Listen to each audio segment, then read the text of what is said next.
Hello there, and welcome to this special boring history episode on the rather disturbing lives of the pharaohs in ancient Egypt. If you're looking for a calming and thought-provoking historical story to carry you off to dreamland, you've come to the right place. Before we begin our journey back in time, I'd love to know where in the world you're listening from and what time of day it is for you right now. Feel free to leave a comment and say hello. And if you enjoy this type of relaxing, educational content, be sure to hit that subscribe button so you never miss an episode. Alright, let's set the stage, shall we? Imagine a land of golden deserts, lush river valleys, and monumental temples and tombs that pierce the vivid blue sky. A civilization that endured for over 3,000 years, leaving an indelible mark on human history. At the center of it all were the pharaohs, the divine rulers who wielded immense power and prestige. But behind the glittering facade of riches and royalty, the lives of these god-kings were often steeped in darkness, obsession, and shocking practices that may be hard for us to fathom today. Over the next hour or so, we'll be diving deep into the fascinating and often unsettling world of ancient Egyptian pharaohs. We'll explore their opulent daily lives, inside sprawling palace complexes, their tangled webs of royal relationships and rivalries, and their unshakable belief in their own divinity. We'll also confront the pharaohs' fixation on death and the afterlife, which drove them to construct ever more elaborate tombs and funerary temples, and even led some to engage in the chilling practice of human sacrifice. By the end of our journey, we'll have encountered influential figures like Hatshepsut, Akhenaten, King Tut, and Ramses II, and trace the captivating mysteries modern archaeologists are still unraveling about their lives and times. It's a story of power, magic, obsession, and eternal legacies that have enthralled the world for centuries. So dim the lights, settle in, and let the intrigues of ancient Egypt softly whisk you away on the wings of history. But before we fully immerse ourselves in the distant past, let's first zoom out and take in ancient Egyptian civilization at its height.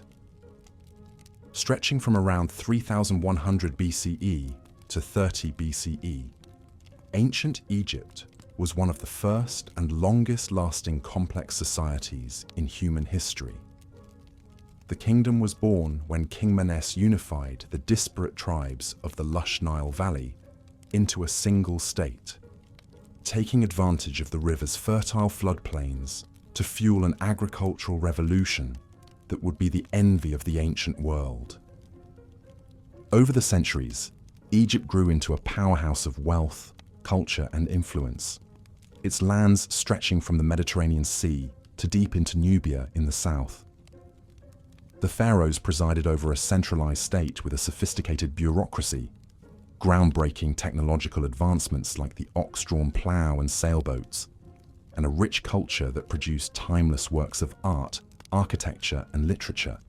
The Egyptians developed one of the world's earliest writing systems in the form of hieroglyphics, as well as a 365-day calendar that tracked the annual flooding of the Nile with uncanny precision.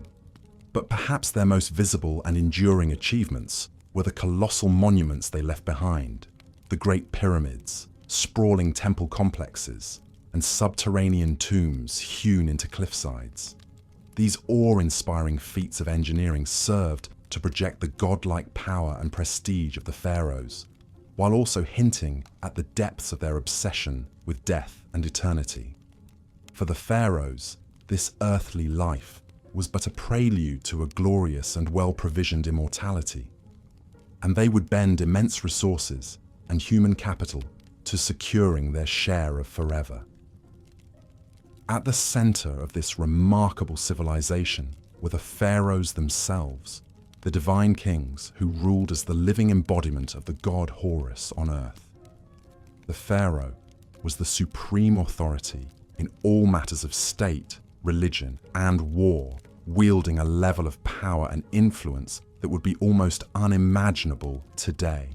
He, or in rare cases she, was responsible for maintaining order and balance in the cosmos, placating the gods with rituals and offerings, and ensuring the prosperity and protection of the Egyptian people. But this exalted status came with a dark side as well. As we'll soon discover, the pharaohs were bound by an intricate and often brutal web of rituals, superstitions, and obligations that governed every aspect of their lives and deaths.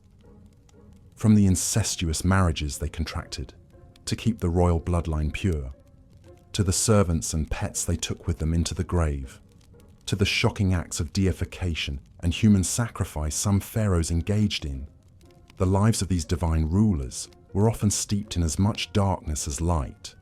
So, as we set off to explore the private lives and enduring legacy of some of history's most iconic and influential rulers, brace yourself for a journey into the captivating, beguiling, and at times disturbing world of the pharaohs of ancient Egypt.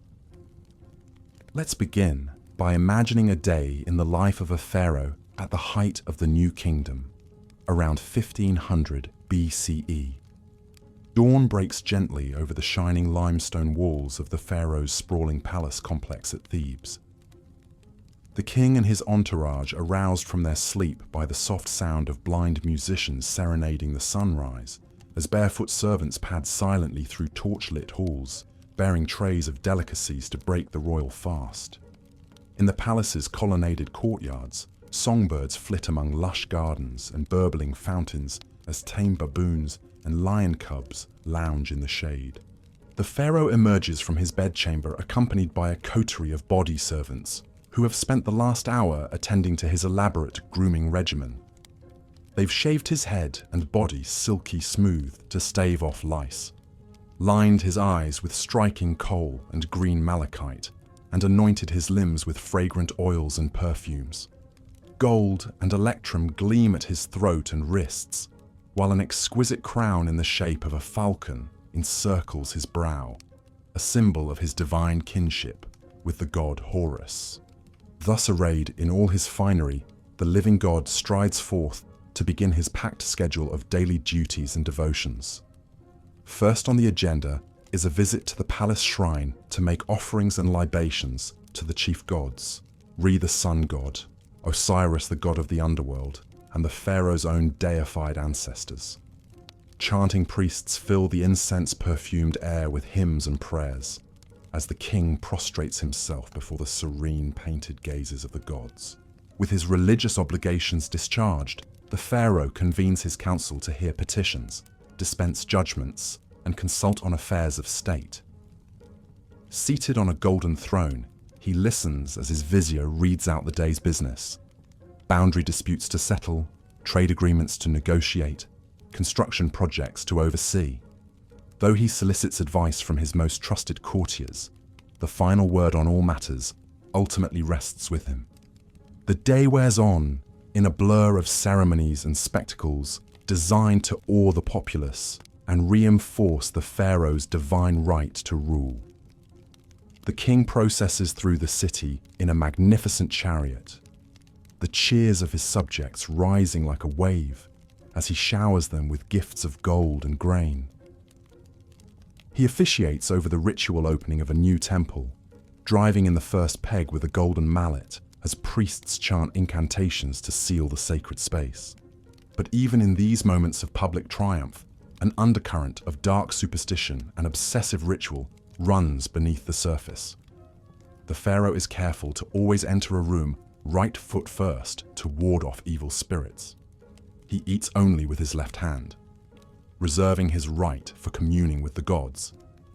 And he never, ever allows his shadow to fall across a priest or a statue of a deity, lest he incur divine wrath that could bring ruin upon the kingdom. As Re's fiery orb sinks slowly toward the western horizon, the pharaoh retires to his private quarters for a few snatched moments of relaxation before the evening banquet. Lithe dancing girls sway sinuously to the strains of harps and lyres, while the king sips date wine from a golden goblet and contemplates the finer points of theology with his advisors. But even in repose, the spectre of death and eternity are never far from his mind. For the pharaoh knows that this mortal life however opulent and godlike, is but a fleeting dream compared to the glorious forever that awaits him in the field of reeds. It's why he's already poured untold resources into his tomb in the Valley of the Kings, a hidden city of the dead, where he will reign in splendor for all eternity. But first, he must navigate the tangled web of obligations and dangers that come with wearing the double crown.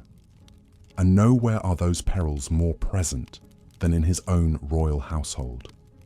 From the day he ascends the throne, one of the pharaoh's most pressing duties is to secure the succession by producing a male heir.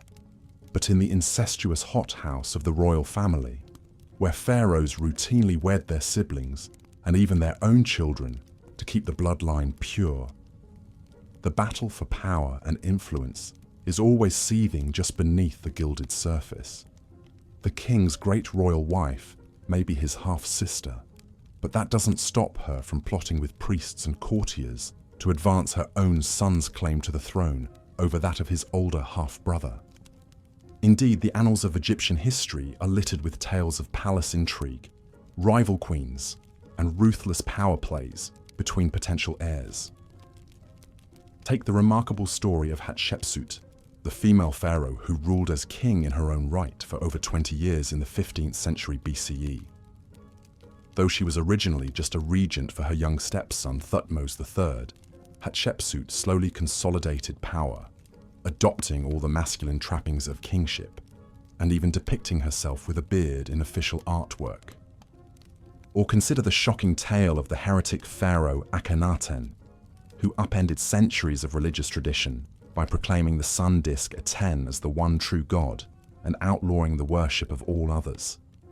In his religious zeal, Akhenaten even changed his name from Amenhotep IV to reflect his devotion to Aten, moved the capital to a remote desert city, and persecuted the powerful priests of Amun. His reign was plagued by palace conspiracies and ended in disaster, with his young son Tutankhamun left to pick up the pieces. But perhaps the most disturbing example of how the pharaoh's godlike power could be abused is the practice of human sacrifice that was once disturbingly common in ancient Egypt. Archaeologists have unearthed numerous so-called retainer sacrifices in the tombs of early kings like Jer and Jet, where dozens of servants were slaughtered to continue serving their master in the afterlife. Even more chillingly, some pharaohs like Aha were buried with their pets and worldly treasures, as well as piles of human hair wigs, likely shorn from sacrificial victims. Thankfully, this ghastly practice seems to have died out by the end of the Old Kingdom, as the Egyptians developed more symbolic ways for pharaohs to take their earthly entourage with them into the afterlife. But it remains a dark stain on the otherwise glittering legacy of the pharaohs, a reminder of the unfathomable gulf that separated these divine kings from the teeming masses they ruled over. As the centuries roll on, the pharaohs continue to shape the course of Egyptian history and leave their mark in stone and story. Some, like Ramses II, known as Ramses the Great, presided over the kingdom at the height of its power and splendor, their triumphs and love lives immortalized on the walls of the temples they built to their own glory. Others, like the fabled Cleopatra VII, became entangled in the high-stakes intrigues of the wider Mediterranean world, their personal charisma and political savvy the stuff of enduring legend.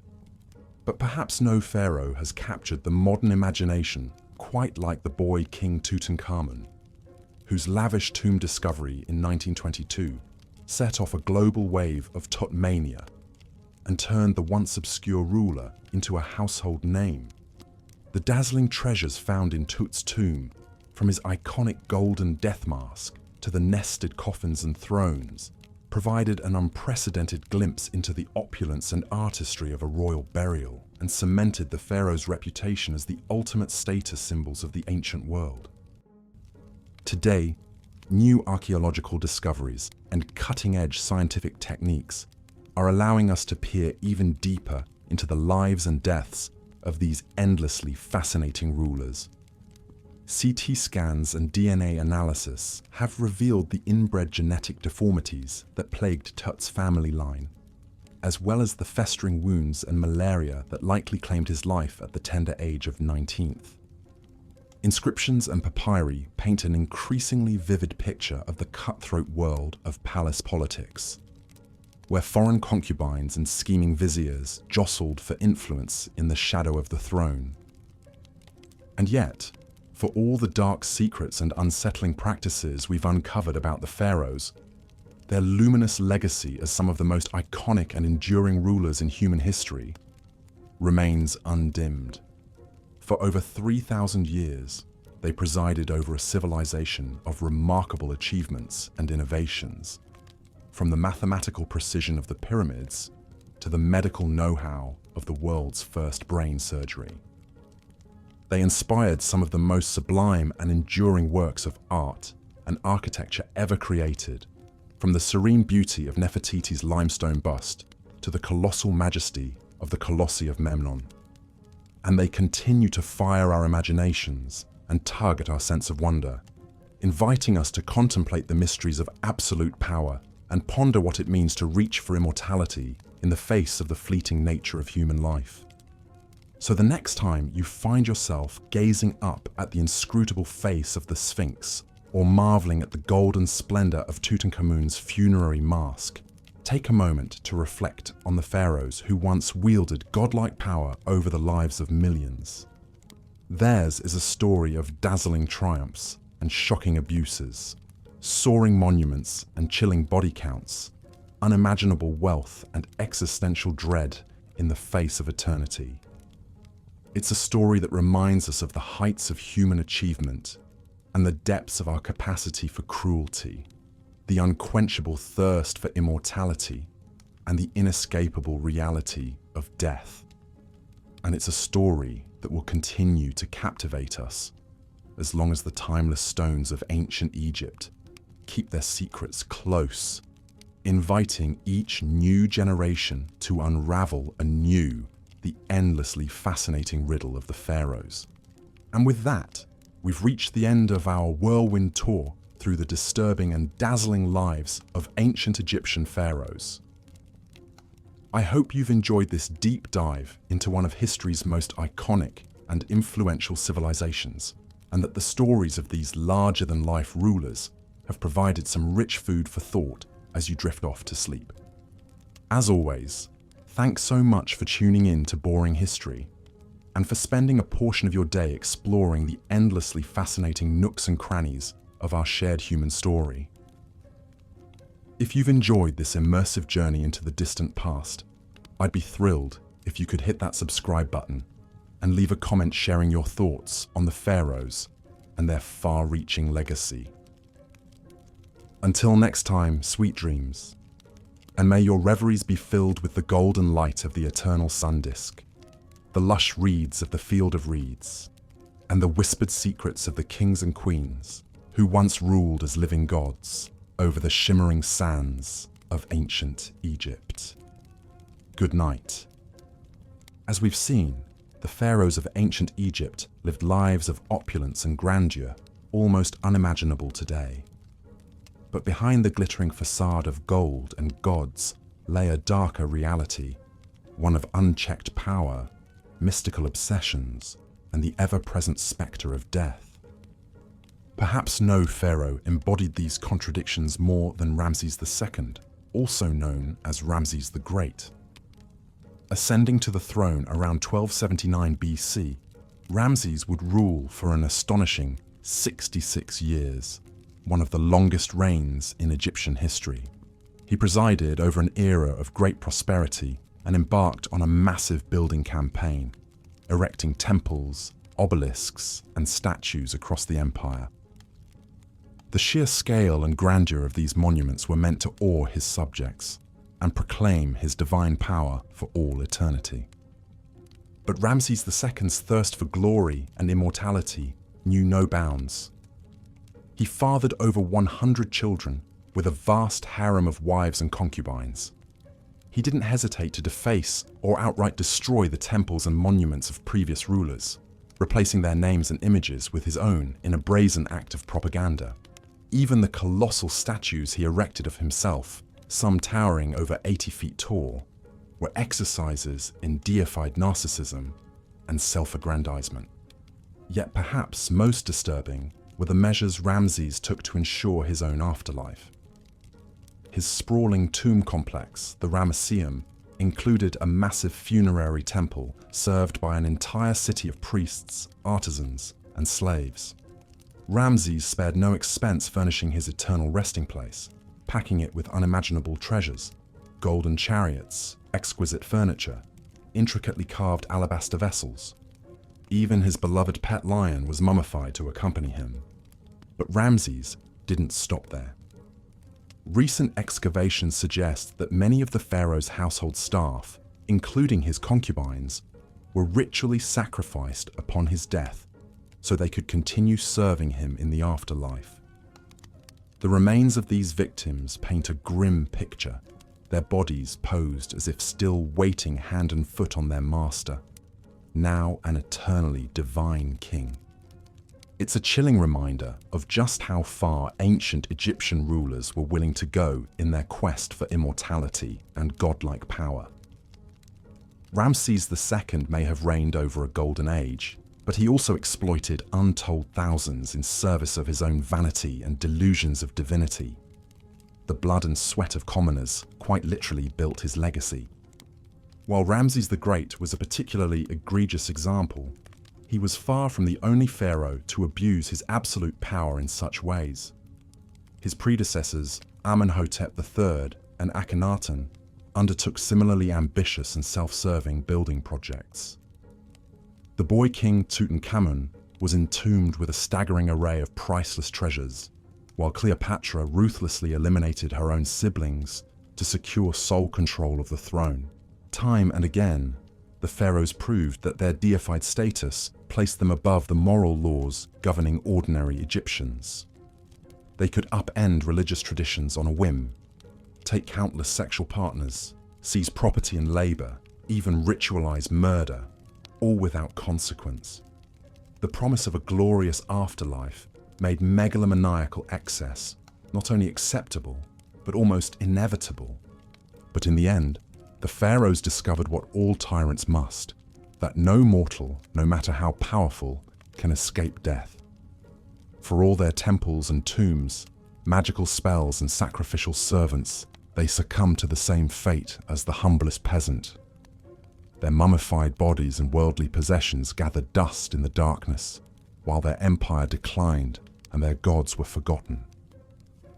The cautionary tale of the pharaohs still resonates in our modern world of would-be strongmen and self-styled demigods. Those who believe themselves above the common bonds of morality and mortality would do well to remember how the mightiest rulers of ancient Egypt met their ignominious ends. For the great leveler comes for kings and commoners alike. A humbling lesson, 3,000 years in the making. As we close this chapter on the disturbing lives of ancient Egypt's god-kings, one can't help but marvel at all that's been lost to the devouring sands of time. We may have unearthed their treasures and unraveled some of their secrets. But so much remains unknown about this captivating civilization that built wonders and banished moral constraints. Perhaps, as archaeologists chip away at the layers of history, we'll come to an even clearer understanding of the shadows behind the pharaoh's dazzling reign. A deeper knowledge of what drove these divine rulers to such heights of power and depths of depraved self-obsession. Until then, they'll continue to haunt our imaginations, spectacular, sphinx-like, cloaked in gold and mystery. We can only guess at what other chilling revelations lie buried in the Valley of the Kings, waiting to see the light of day once more. Tales of tyrants and god-kings, faded to dust and etched in eternity.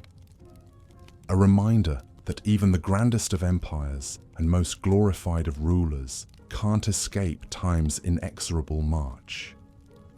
So, as we drift off to sleep, our heads filled with gilded sarcophagi and whispering spirits, let's ponder the enduring allure of these ancient royals who held the power of life and death, heaven and earth, in their manicured hands, and be thankful perhaps that their like will never walk among us again, divine, decadent, and undone by their own towering egos.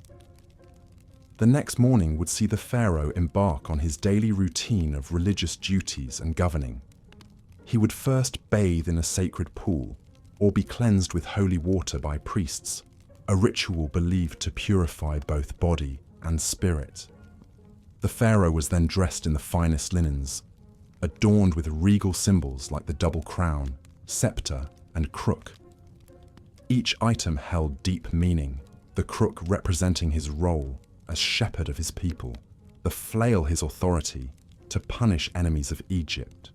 But even these mundane morning tasks were imbued with layers of spiritual significance.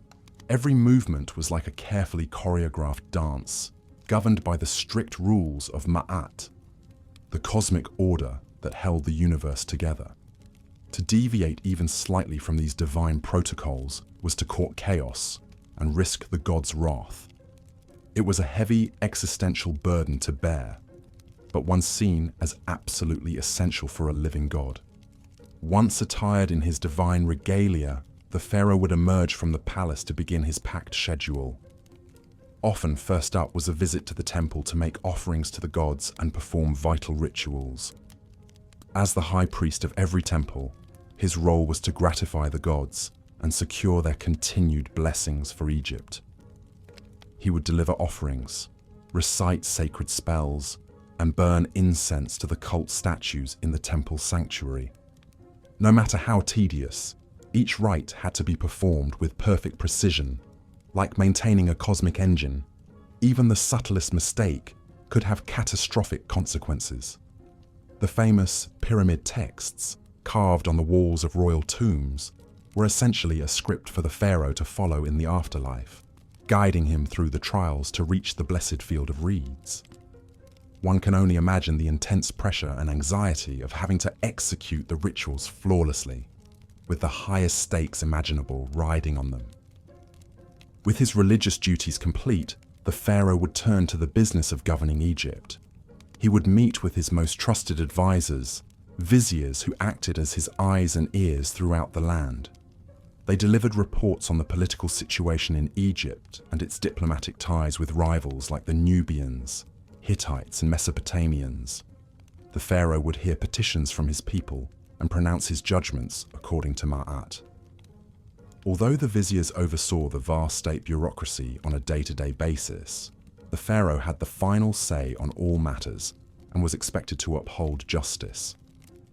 Governing a massive state was challenging enough, but the pharaoh's absolute power created its own disturbing incentives. With no real check on his whims, a pharaoh could easily succumb to corruption or tyranny if he wished. Some pharaohs imposed brutal taxes and forced labor on their subjects to build their own lavish monuments. Others grew paranoid and resorted to ruthless purges of anyone they perceived as a threat. The Ptolemaic pharaoh Ptolemy IV had his own mother and brother murdered to eliminate potential rivals to the throne. With ultimate power over life and death, even the bonds of family could turn deadly. But the pharaoh's day wasn't all blood and toil. He was also entitled to enjoy the finest earthly pleasures and leisure pursuits. He might go on a hunting expedition in the desert, firing arrows from his war chariot at fleeing lions and gazelles. The hunt was seen as a metaphor for the pharaoh's triumph over the forces of chaos that constantly threatened Egypt. A successful hunt proved his vitality and warrior prowess. The pharaoh might also indulge in a board game of senet with one of his trusted courtiers. Senet was hugely popular among the Egyptian elite and even took on spiritual dimensions.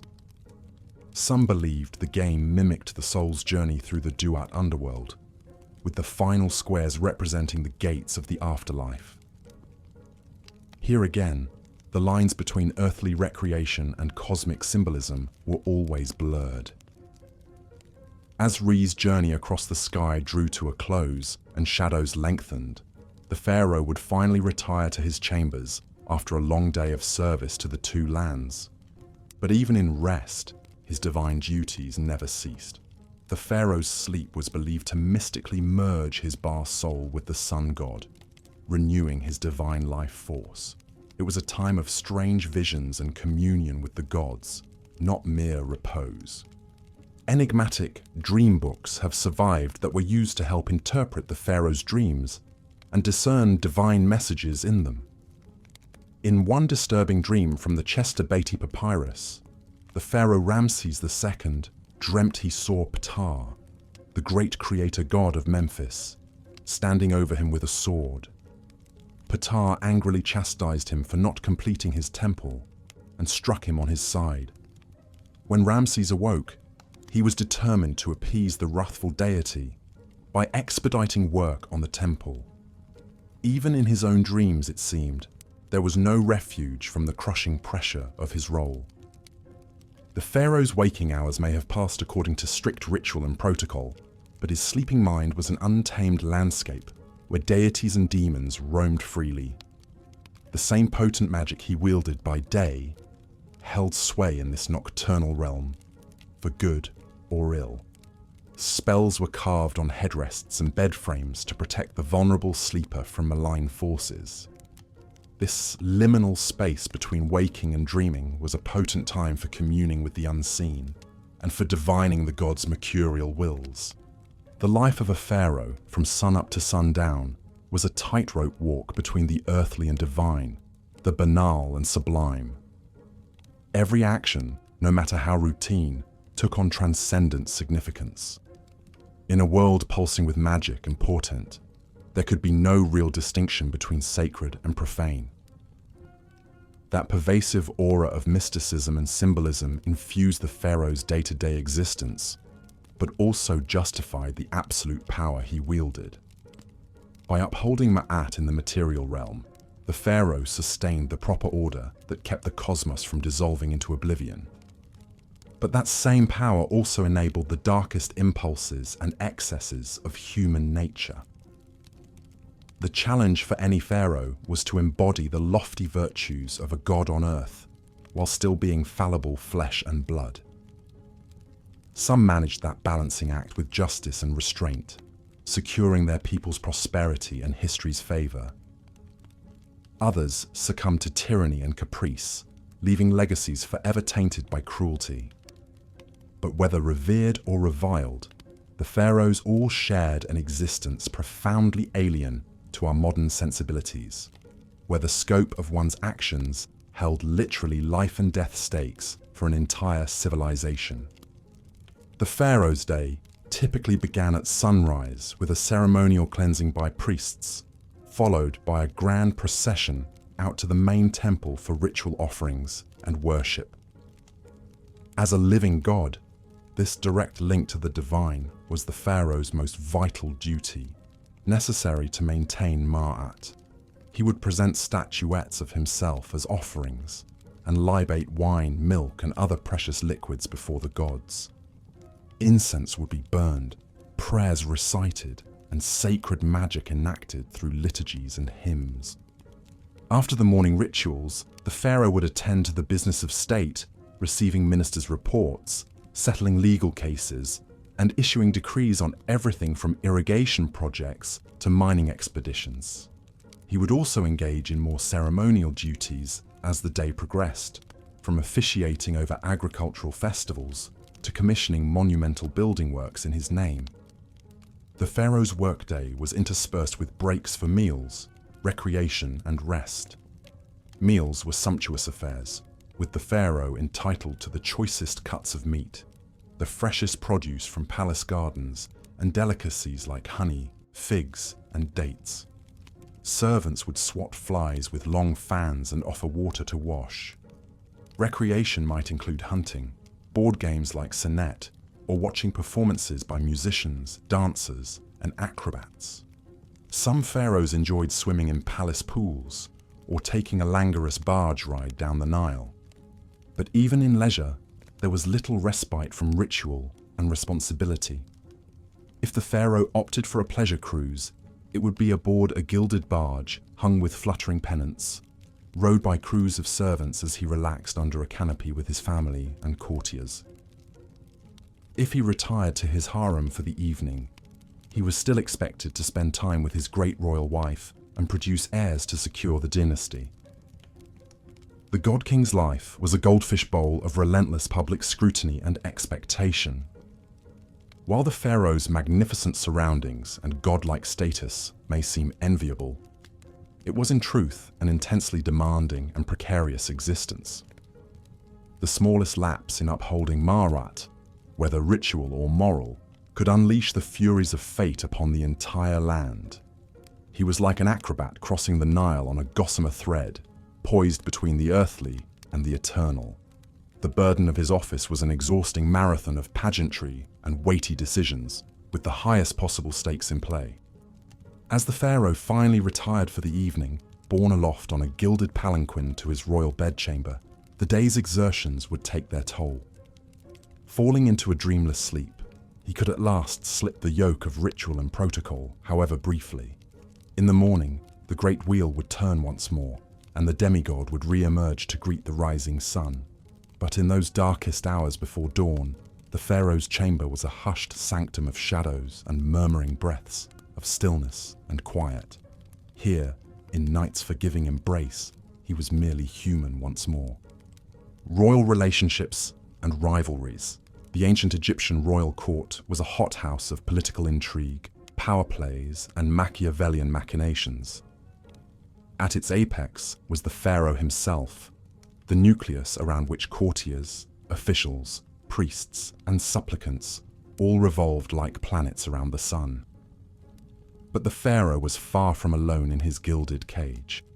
From incestuous marriages to murderous feuds, the intimate relationships and seething rivalries of the royal household were an eternal wellspring of drama to rival any soap opera. The women who surrounded the pharaoh were some of the most influential and intriguing figures in the palace. Foremost among them was the great royal wife, the queen who was meant to be the pharaoh's favorite consort and chief partner in ruling Egypt. Many queens wielded substantial power in their own right, with some like Nefertiti and Hatshepsut even eclipsing their husband's authority. Nefertiti, the legendary beauty and great royal wife of the oddball pharaoh Akhenaten, may have reigned as a full-fledged co-ruler beside him during the height of the Amarna period's religious upheaval. She vanished mysteriously from the record in Akhenaten's final years, but some tantalizing clues hint that she may have even succeeded him as the shrouded pharaoh Smenkhkare. The jury's still out on that enigma. Hatshepsut's unprecedented power play was even more dramatic. As the royal daughter, wife, and mother of kings, Hatshepsut was uniquely poised to make her move when her young stepson Thutmose III inherited the throne. First serving as his regent, Hatshepsut soon assumed the full titles and regalia of a king in her own right, dropping the feminine endings from her royal name. For over 2 decades, Egypt had a female pharaoh in all but anatomy, dominating a time of immense prosperity and monumental building. Only after her death did Thutmose III emerge from the shadow of his formidable stepmother. But being the pharaoh's chief wife and queen was no guarantee of an easy life. In a polygamous palace, the queen always had to stay on her toes to maintain her influence and guard against rivals. One of the most infamous examples was the bitter war between Ramses II's chief queen Nefertari and the secondary wife Isetnofret, mother of the heir apparent. Court gossip gleefully chronicled how the two powerful women schemed ceaselessly against each other, using everything from lavish banquets to slanderous graffiti to sway the pharaoh's favor. The stakes in this Game of Thrones were immensely high, as queens vied to secure the succession for their own sons. Isetnofret ultimately triumphed, living to see her son Meneptah take the throne, but only after decades of cutthroat intrigue. Such vicious rivalries between a pharaoh's wives were par for the palace course. Incest was another queasy quirk of royal marriages, seen as essential to safeguarding the sacred bloodline. Pharaohs often married their sisters, daughters, and even mothers in an attempt to keep the royal lineage as pure as possible. The Greek Ptolemaic dynasty took this to extremes, with the family tree knotting back on itself in a snarled tangle of repeated incestuous unions.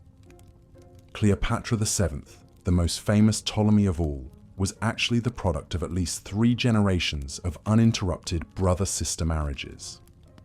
Her family seemed to be competing to rack up the most convoluted incestuous relationships, with uncle-niece and even double-sibling matches thrown in for good measure. Ironically, all this incestuous inbreeding may have produced the genetic quirks and mental instability that ultimately doomed the dynasty. But incest in the royal family wasn't just a Ptolemaic phenomenon. It was an age-old custom dating back to the mythical origins of Egyptian kingship itself. The pharaoh was seen as the earthly embodiment of Horus, the divine son of Osiris and Isis, a brother-sister pair who also happened to be husband and wife. By emulating the gods' incestuous marriage, the pharaoh was upholding the cosmic order and literally following in the footsteps of the gods. Of course, such sibling marriages must have taken a heavy toll, both psychologically and genetically. The famous Tutankhamun was the sickly, short-lived product of an incestuous match between Akhenaten and his sister. His congenitally deformed foot and cleft palate point to the deleterious effects of inbreeding. But to the ancient Egyptians, purity of blood was far more important than genetic diversity. Incest was therefore not a taboo, but a sacred tradition.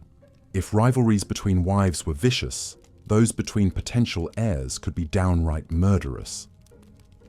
Primogeniture was not a hard and fast rule in ancient Egypt, meaning that any son or even daughter of the pharaoh could potentially make a play for the throne.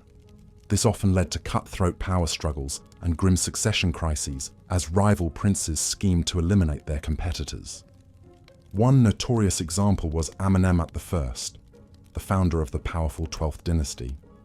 An advisor to the previous king, Amenemhat launched a successful coup and had himself crowned as the new pharaoh. But his reign was plagued by constant conspiracies and assassination attempts, as rival factions jockeyed for power. His own harem even launched a shadowy plot against his life, creeping into the royal bedchamber with daggers drawn. Amenemhat only survived by the intervention of his loyal guards, fighting them off nearly naked. So shaken was Amenemhat by his brush with death that he took the unprecedented step of crowning his son, Senusret I, as co-pharaoh during his own lifetime. By securing the succession early, Amenemhat aimed to stave off further intrigues and smooth the transfer of power. Realpolitik trumped tradition. Amenemhat's instructions to his son, a treatise on effective kingship, reflect his embattled cynicism. Be on your guard against all subordinates, because you cannot be sure who is plotting against you. Perhaps the ultimate example of a royal rivalry turned deadly was the grim fall of Ramses III, the last great pharaoh of the New Kingdom. Court records paint a sordid picture of a geriatric pharaoh with a harem of hundreds, riven by factionalism as rival wives schemed to put their sons on the throne. One wife, Tiye, hatched an audacious plot to assassinate Ramses and crown her son Pentawere in a coup. The conspiracy was uncovered at the 11th hour, but not before a bloody skirmish between guards loyal to Tiye and those protecting the pharaoh. In the end, Ramses' own throat was slit, likely by an assassin who wormed his way into the royal harem. The king lingered just long enough to appoint his designated heir and round up the ringleaders of the failed coup. In a grisly epilogue, the chief conspirators were forced to commit suicide, while the hapless Pentawere was brutally executed and denied proper burial.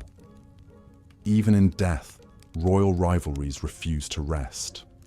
Such ruthless intrigues and lethal power plays were all too common in the pharaoh's court, where the knives were perpetually out. trust and loyalty were luxuries few could afford, with even family members potential enemies vying for position.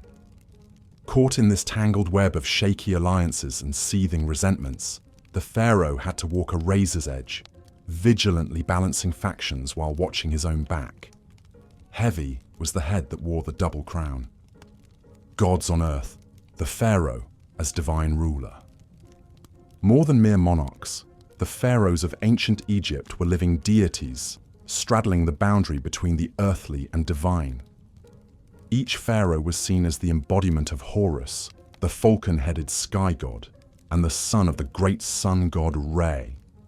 As the practice of retainer sacrifice, also known as retainer burial, was one of the most chilling customs in ancient Egypt. The idea was that servants, both human and animal, who attended the pharaoh in life, would continue to serve him in death and the afterlife. This was seen as an honor, to accompany one's king for eternity.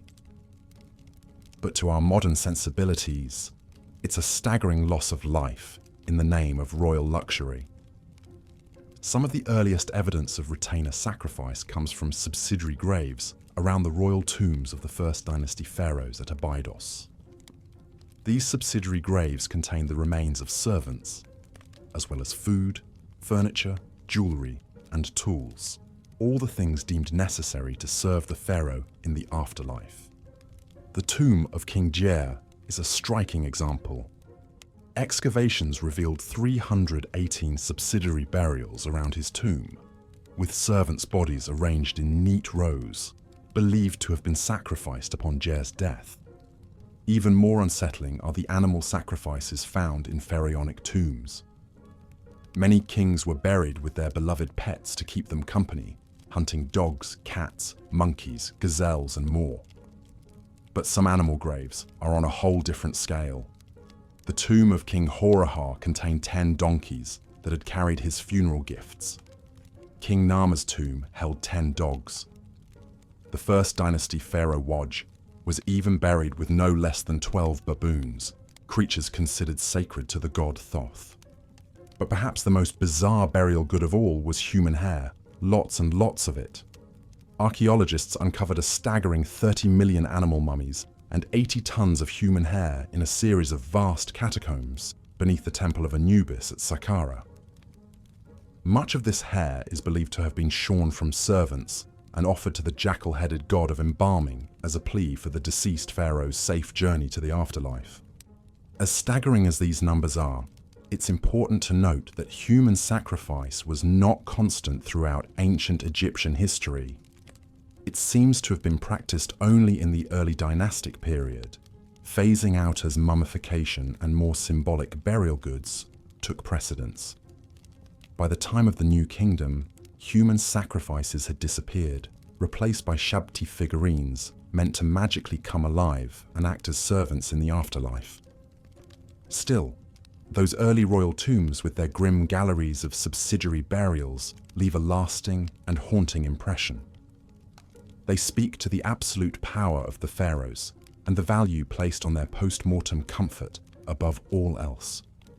Even in death, the pharaohs commanded the living. Their sacred status meant their journey to the afterlife was all that mattered, no matter how many had to die to ensure it. This is perhaps best summed up by the inscription on the tomb of the 6th dynasty courtier, Reni the Elder. He proudly describes his role in building the royal tomb, saying, "His Majesty sent me to Ebet to bring the sarcophagus with its lid, and the costly, august pyramidion for the pyramid called Menara Shines and is Beautiful of the Queen. I did it all in the completeness and exactness which His Majesty loves."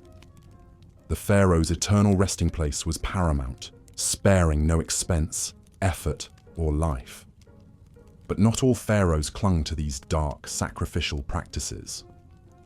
The reign of Akhenaten, the controversial king who upended Egyptian religion by worshipping only the sun disk Aten, is notable for its lack of evidence of human sacrifice. Akhenaten moved the capital to a new city, Akhetaten, known today as Amarna. Here he built a royal tomb with no subsidiary graves, perhaps signaling a shift in funerary customs to match his religious reforms. However, Akhenaten's changes were short-lived. After his death, his son Tutankhamun and successors returned to the old gods and traditional practices. Tut's own famous tomb, discovered in 1922, was stocked with all the traditional grave goods and mummified remains of his several stillborn daughters. Though not sacrificed in the old way, these children still accompanied him to the afterlife as eternal reminders of his divine blood. And so, even as human sacrifice waned, the pharaonic obsession with the afterlife never did.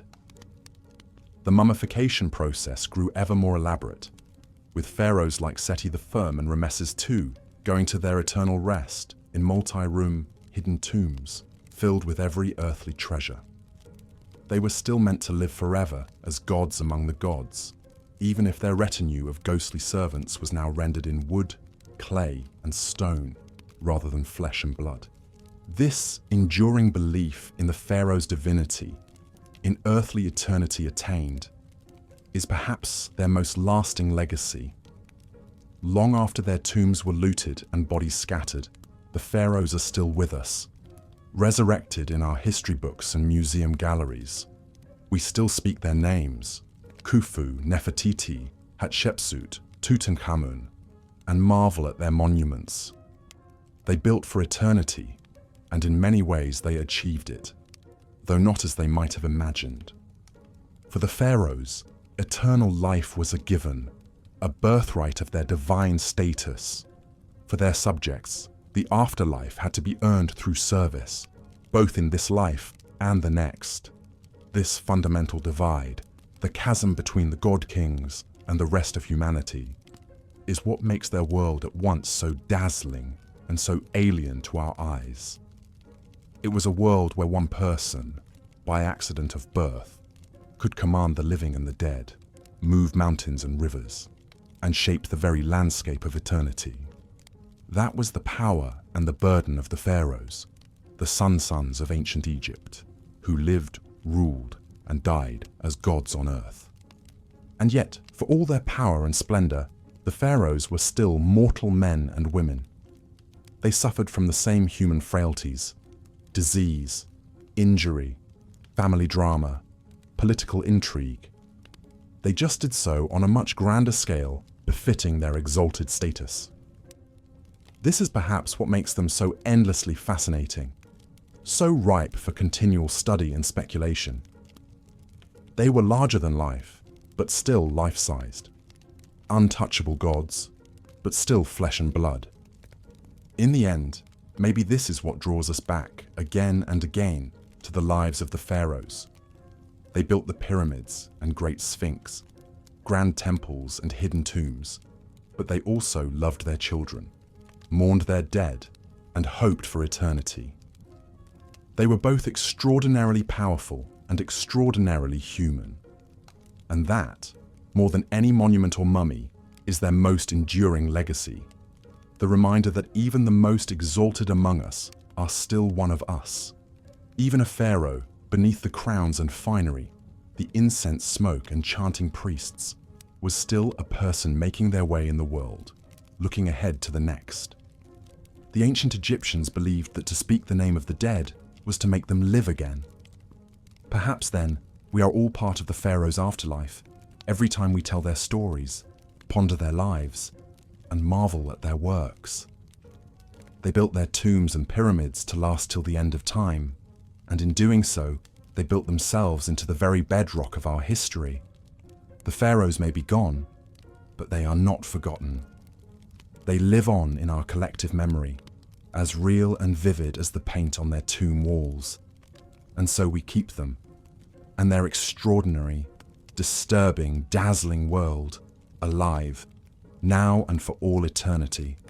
And so we lay the pharaohs to rest, as they were laid to rest so long ago, with reverence, with wonder, and with the whisper of their names echoing down through the ages. Sleep well, god-kings and queens of the Nile. May your car endure, your bar take flight, and your stories be told for all time. And thank you, dear listener, for accompanying us on this journey into the distant past. May the peace of the Pharaohs be with you, and may your dreams be as sweet as the lotus blossoms on the Nile. Good night. The immense power and influence wielded by the ancient Egyptian pharaohs is truly mind-boggling to contemplate, even thousands of years later. As both divine figures and absolute monarchs, these god-kings lived lives of luxury and excess that would be unimaginable to the average person. But hand in hand with their privileged status came a darker side, one full of deadly intrigues, power-hungry machinations, and disturbing practices that reveal the heavy burden and often twisted realities of sitting on the throne of Egypt. It was a gilded cage in many ways. Take, for example, the pharaoh's daily routine. While it may have been filled with the finest foods, servants attending to every whim, and leisurely pursuits like hunting, boating, and board games, it was also rigidly prescribed by religious duties and superstitious rituals. Every aspect was governed by a desire to maintain Mat, the proper order of the universe. So a pharaoh couldn't simply wake up and do as he pleased. There were temple rites to perform, offerings to make, and a pantheon of gods to appease. The Egyptians believed that the pharaoh had to carry out these rituals in order for the cycles of nature, like the life-giving Nile floods, to continue. That's a heavy responsibility to bear.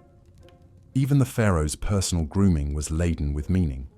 Washing in sacred water from the Nile, shaving their heads and donning copious amounts of perfume, makeup and jewelry wasn't just about vanity. It was a way of setting themselves apart, of embodying the divine on earth. And it didn't stop at appearances. Practically every minute of a pharaoh's day was scheduled and accounted for, from petitions and offerings in the morning to touring building projects and consulting with advisors in the afternoon. Even their moments of rest and leisure in the evening were shaped by tradition and the need to be seen as more than human. The pressure to live up to this superhuman ideal must have been immense, and it bred more than a few pharaohs who, drunk on power and self-aggrandizement, took things to dark and disturbing extremes in their quest to be the supreme ruler on both earth and in the afterlife. You can see this most clearly perhaps in the kind of megalomaniac building projects that pharaohs undertook. Not content with your average tomb or memorial temple, some commanded their subjects to toil for decades on massive, glorious monuments to themselves. The Great Pyramid of Giza, one of the 7 wonders of the ancient world, is a perfect example. This was commissioned by the pharaoh Khufu around 2550 BC. Standing over 480 feet tall and comprised of over 2 million limestone blocks, it was the tallest man-made structure in the world for almost 4,000 years. The logistics and labor that went into building Khufu's pyramid are staggering to contemplate. Stones weighing an average of over 2 tons had to be quarried, transported, and assembled with absolute precision using only primitive copper chisels, bronze saws, wooden rollers and sleds, ramps, levers, and pulleys. Experts estimate it took over 20,000 workers and as long as 27 years to complete. And for what? All to house the corpse of one man and ensure his safe passage to the afterlife. It's an astounding, and some would say appalling, display of power and self-aggrandizement. Not to mention that life was incredibly harsh for the armies of workers who built pyramids like Khufu's. They may not have been slaves, as popular lore often suggests, but the back-breaking work took a serious toll. Scans of skeletal remains from the workers' cemetery show high rates of arthritis, injuries, and stress. Pyramid building eventually fell out of favor, perhaps becoming too costly and time-consuming even for the pharaohs.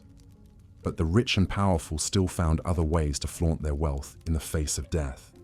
Take King Tutankhamun, the famed boy king who ruled in the 14th century BC.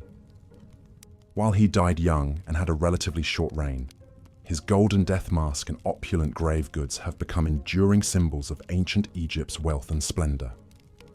When Howard Carter unsealed King Tut's small tomb in 1922, he found room after room stuffed to the brim with a dazzling array of over 5,000 priceless objects. Golden shrines, jewel-encrusted chests, intricately carved furniture, chariots, clothes, perfumes, and even food and wine to sustain Tut in the afterlife. The sensational discovery ignited a wave of Tutmania around the world and introduced millions to the glories of ancient Egypt. But it also highlights the phenomenal excess enjoyed by the pharaohs, even the minor ones like Tutankhamun. Some rulers took it even further, burying loyal subjects with them to serve them in death as they had in life.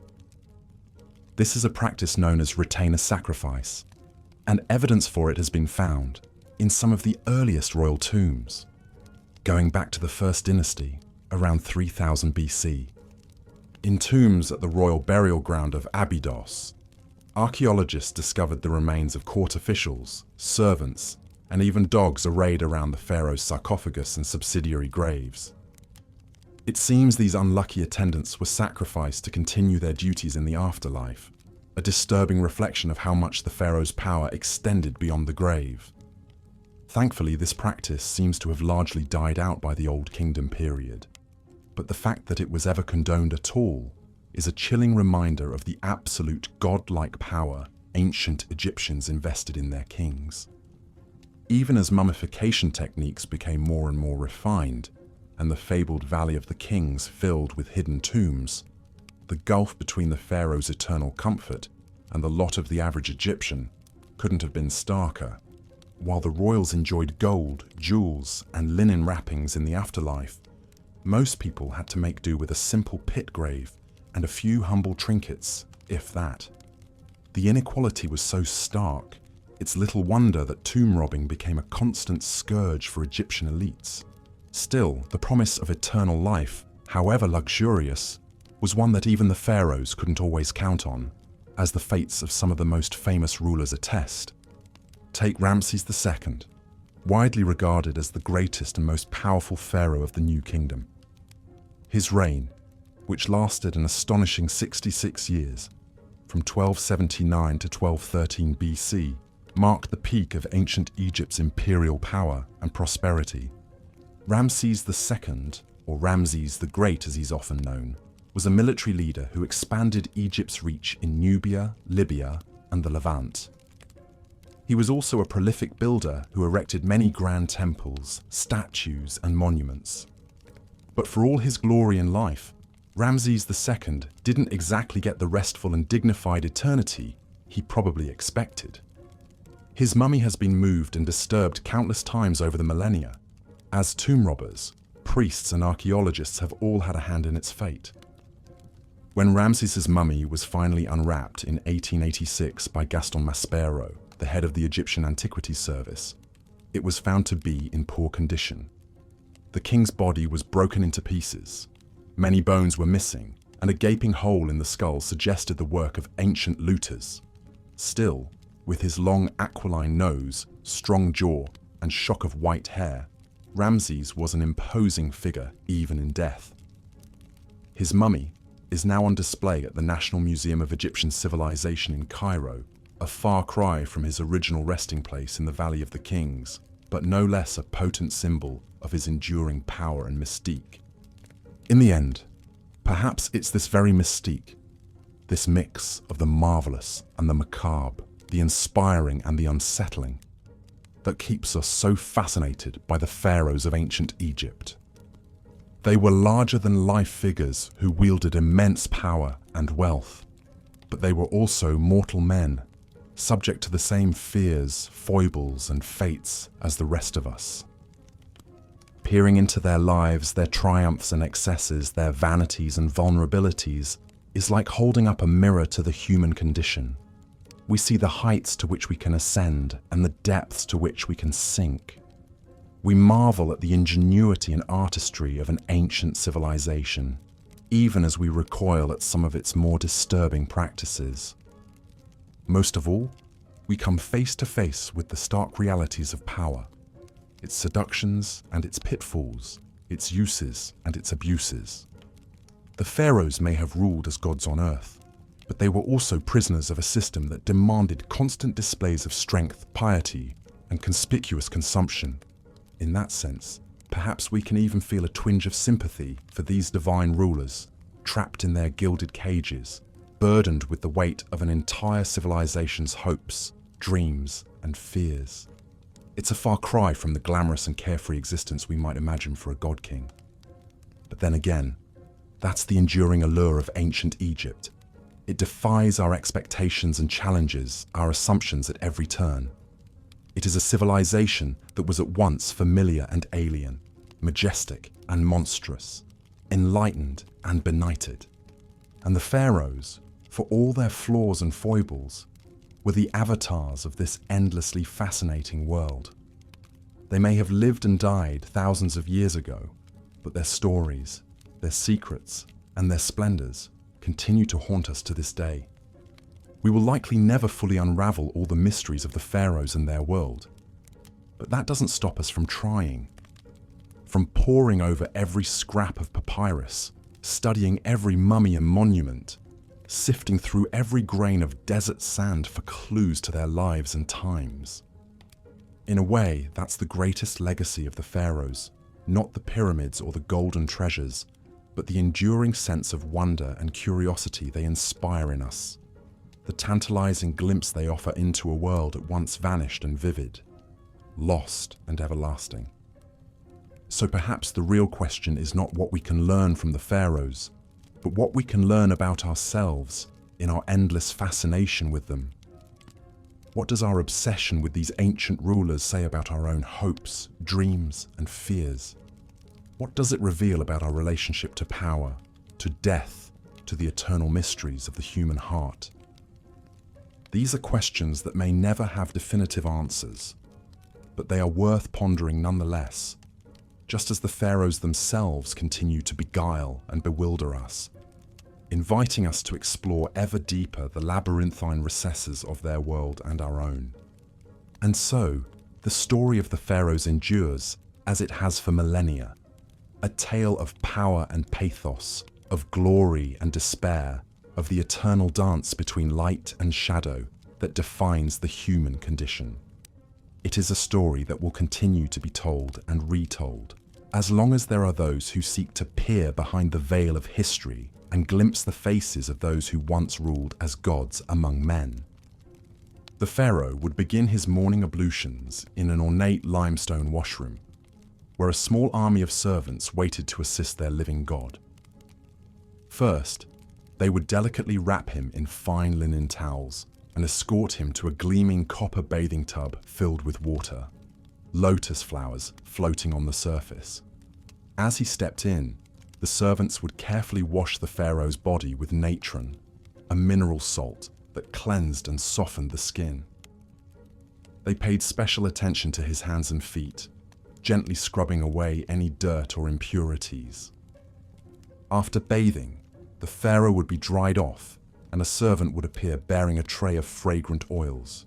With practiced motions, he would anoint the king from head to toe, massaging the oils into his skin until it glowed.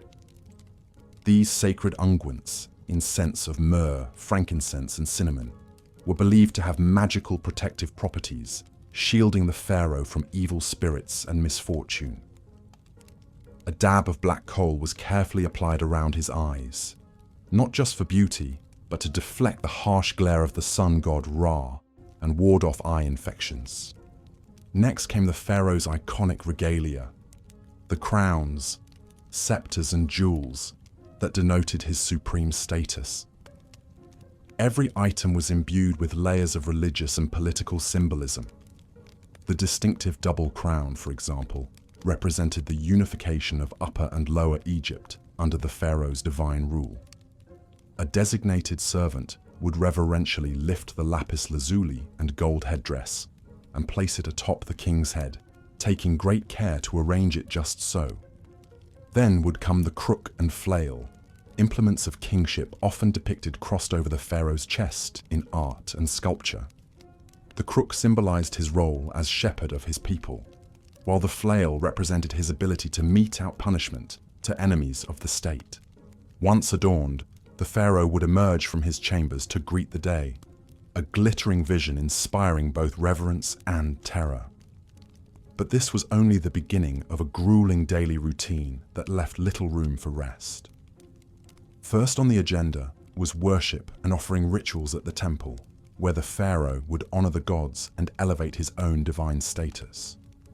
At the heart of every Egyptian temple was the inner sanctum, where a statue of the chief god resided. Only the pharaoh and the high priests were allowed to enter this sacred space and perform the daily rites. The king would prostrate himself before the god's image, reciting prayers and burning incense. He would present lavish offerings of food, drink, clothing, and jewelry, symbolically giving the god all the best produce of the land. In return, the deity would bestow divine favor and protection on Egypt and empower the pharaoh to rule wisely and defeat his enemies. This sacred transaction between the king and the gods was the bedrock of Egyptian cosmic order. But it was also a daily reinforcement of the pharaoh's precarious position. His people believed his piety and right conduct literally sustained the cycles of the sun, the Nile floods, and the agricultural bounty of the kingdom. It was a heavy responsibility to shoulder day in and day out. With his religious duties complete, the pharaoh would begin the real work of governing, a task he largely delegated to his most trusted advisors. The pharaoh's prime minister, known as the vizier, oversaw the sprawling administrative apparatus that kept the kingdom running smoothly. A huge bureaucracy of scribes, tax collectors, and local officials managed everything from recording the Nile flood levels and grain harvests to dispensing justice in the courts. But the pharaoh was expected to take an active role in decision-making on key issues like diplomacy, trade, and monumental building projects. He would consult with his advisors in an audience chamber, seated on a golden throne flanked by statues of the falcon god Horus and the cobra goddess Wadjet. Painted on the walls around him were scenes of the pharaoh smiting foreign enemies and offering to the gods, potent reminders of his larger-than-life duties. Seated at his feet on a dais would be his great royal wife, the queen who bore the next heir to the throne. The vizier and other courtiers would bow low before the royal couple, hands raised in supplication, awaiting their orders. Messengers and petitioners would be ushered in to deliver reports on the state of the kingdom or beg boons from the pharaoh. There might be disturbing news of a military skirmish at the border, requiring the king to marshal his armies, or a request to send aid to a region facing drought and famine. Diplomats from foreign lands would present tribute and tokens of respect in exchange for trade concessions and treaties. The pharaoh would hear each matter in turn, consulting with his advisors and rendering judgments with an authority that could not be questioned. Even in his leisure time, the king was performing his royal role. He would go on ceremonial hunting expeditions in the desert, firing arrows at lions and other big game from a speeding chariot. This was a demonstration of his physical prowess and mastery over the wild forces of nature. Important propaganda in a world where might made right. He would also preside over jubilant religious festivals, like the Opet festival celebrating the link between the pharaoh and the great god Amun-Ra. In a spectacular river procession, the pharaoh would accompany statues of the Theban triad of gods on a barge sailing down the Nile, as huge crowds thronged the banks to cheer them on. At the end of a long day, the pharaoh would retire to his private quarters, where he might indulge in more earthly pleasures. Many kings kept harems of secondary wives and concubines, in addition to their great royal wife. These women lived in a separate palace area, visited by the pharaoh whenever he desired. Some pharaohs, like Amenhotep III and Ramses II, had over 100 children from multiple wives, an extensive royal brood seen as a sign of the king's virility and divine favor. But even in these intimate moments, there was no escaping the religious and ritual significance woven through every aspect of the pharaoh's life. Having intercourse with his wives wasn't just a sexual act. It was a sacred rite, reenacting the creation of the cosmos by the gods. The pharaoh was expected to perform in the bedroom just as he did on the throne and the battlefield. And the women who shared his bed, while pampered and privileged, also faced intense pressure to produce royal heirs, preferably sons. The stakes were high in a world where the succession of divine kingship was paramount. As the pharaoh drifted off to sleep, no doubt exhausted by the burdens of his exalted station, he could only hope that his efforts had pleased the gods and kept the forces of chaos at bay for another day. Tomorrow would bring new challenges, new opportunities to prove his worth as the living embodiment of divine order on earth. It was a relentless cycle, but one that each pharaoh was born and raised to fulfill, no matter the cost. Such was the disturbing life of these god-kings who ruled over ancient Egypt for 3,000 years. Of course, even the most revered pharaohs were only human under all the divine trappings, and behind the palace walls, royal family drama seethed, often with devastating consequences.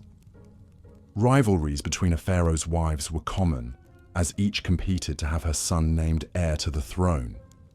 These feuds took on legendary proportions in some cases, like the rivalry between Ramses II's wife Nefertari and his secondary consort Isetnofret. Nefertari, whose beauty and influence were so great she was known as the one for whom the sun shines, had borne Ramses several sons, but none had survived to succeed him. Isetnofret saw her chance to install her own son, Meneptah, as crown prince, and worked to undermine Nefertari at every turn. The struggle came to a head when Nefertari's tomb was vandalized, her image hacked out of the wall reliefs in a blatant attempt to erase her from history and memory. Many suspected Isetnofret was behind the desecration, though nothing could be proven.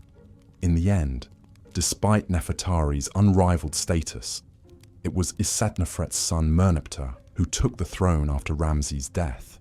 Such was the Game of Thrones played out in the pharaoh's court, where even the most beloved consort could fall victim to the ruthless machinations of her rivals. Even more scandalous were the rare but documented cases of incest within the royal family. The pharaohs believed their divine blood had to be kept pure at all costs, even if that meant marrying their siblings or even their own children. This practice may have reached its disturbing apex with the curious case of Akhenaten, the rebel pharaoh who upended centuries of religious tradition by proclaiming the sun disk Aten as the one true god.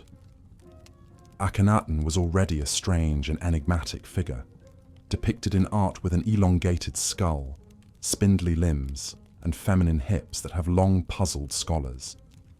But even more shocking was his unconventional choice of chief wife and queen, his own daughter, Ankhesenamun. Archaeological evidence suggests Ankhesenamun was born to Akhenaten and his first wife, Nefertiti, when they were both very young, perhaps as young as 12 years old. She would have grown up in her father's sprawling new capital city of Amarna, a surreal landscape dominated by the towering temples of the Aten sun disk. As she blossomed into a young woman, Ankhesenamun caught the eye of her father, who by then had proclaimed himself the living incarnation of the Aten and banned the worship of all other gods. In a move that must have scandalized the court, Akhenaten took his teenage daughter as his great royal wife, the pharaoh's consort who would rule by his side and bear his children. The union was immortalized in a series of intimate portraits carved into Amarna's limestone cliffs, showing the couple locked in romantic embraces, their bodies intertwined. These scenes, almost pornographic by ancient Egyptian standards, suggest an erotic charge to the relationship that went beyond mere dynastic calculation. What Ankhesenamun herself thought of her fate, we can only imagine. As a royal princess, she would have had little say in the matter. The marriage produced at least 2 daughters, but no surviving sons to inherit Akhenaten's throne. When the heretic pharaoh died after a 17-year reign, the Amarna experiment died with him. The old gods were restored, his capital abandoned, and his name erased from the king lists. The young widow Ankhesenamun vanished from the record. Her astonishing story buried until Amarna's ruins were rediscovered in the early 20th century. She has since become an object of fascination and speculation for historians, a symbol of the disturbing lengths to which some pharaohs would go to protect their godly bloodlines. Such was the strange and secretive world of the pharaoh's royal family, a hothouse of intrigue and power struggles played out against the backdrop of divine kingship. The pharaoh may have been worshipped as a god on earth, but he was also a man with all too human appetites and frailties, and those closest to him, the women and children of his household, often paid the highest price for their proximity to power. From incestuous marriages to murderous rivalries, the private lives of the pharaohs were every bit as dramatic and disturbing as their public reigns. But for all the darkness and dysfunction lurking behind palace walls, the pharaohs never lost sight of their ultimate obsession, their own divinity and immortality. From the moment they took the throne, every pharaoh was already planning for the moment they would leave it and ascend to join the gods in the eternal afterlife. And no pharaoh undertook this quest for immortality more assiduously or on a grander scale than the builder of the Great Pyramid of Giza, the legendary Khufu. Ruling in the 4th dynasty of the Old Kingdom around 2550 BCE, Khufu was the son of the pharaoh Sneferu, who had pioneered pyramid building with his innovative bent and red pyramids. But Khufu was determined to outdo his father and erect a monument that would stand the test of eternity. The result was the Great Pyramid, a towering edifice of 2.3 million limestone blocks, rising 481 feet into the desert sky. Even today, it remains the largest single building ever constructed by human hands, a testament to one man's monumental ego and the extraordinary lengths he would go to achieve immortality.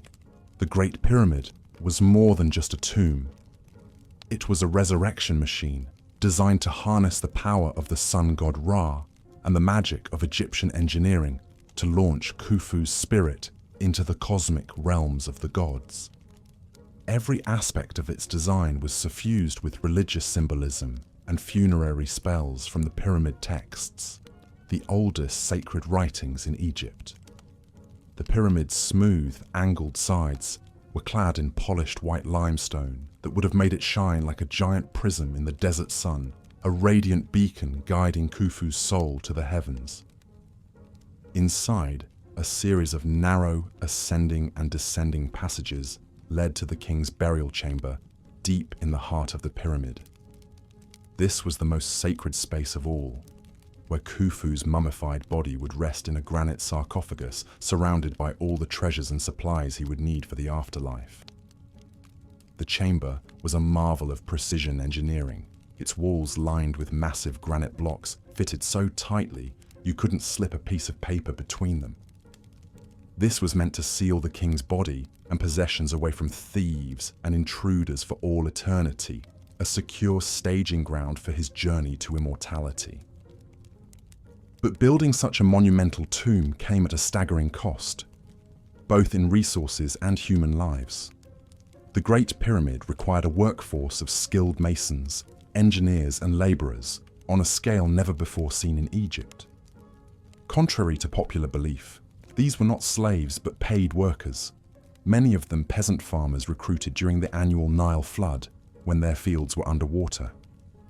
They labored in grueling conditions under the desert sun, hauling massive blocks of limestone up ramps and lever systems to construct the pyramid layer by meticulous layer.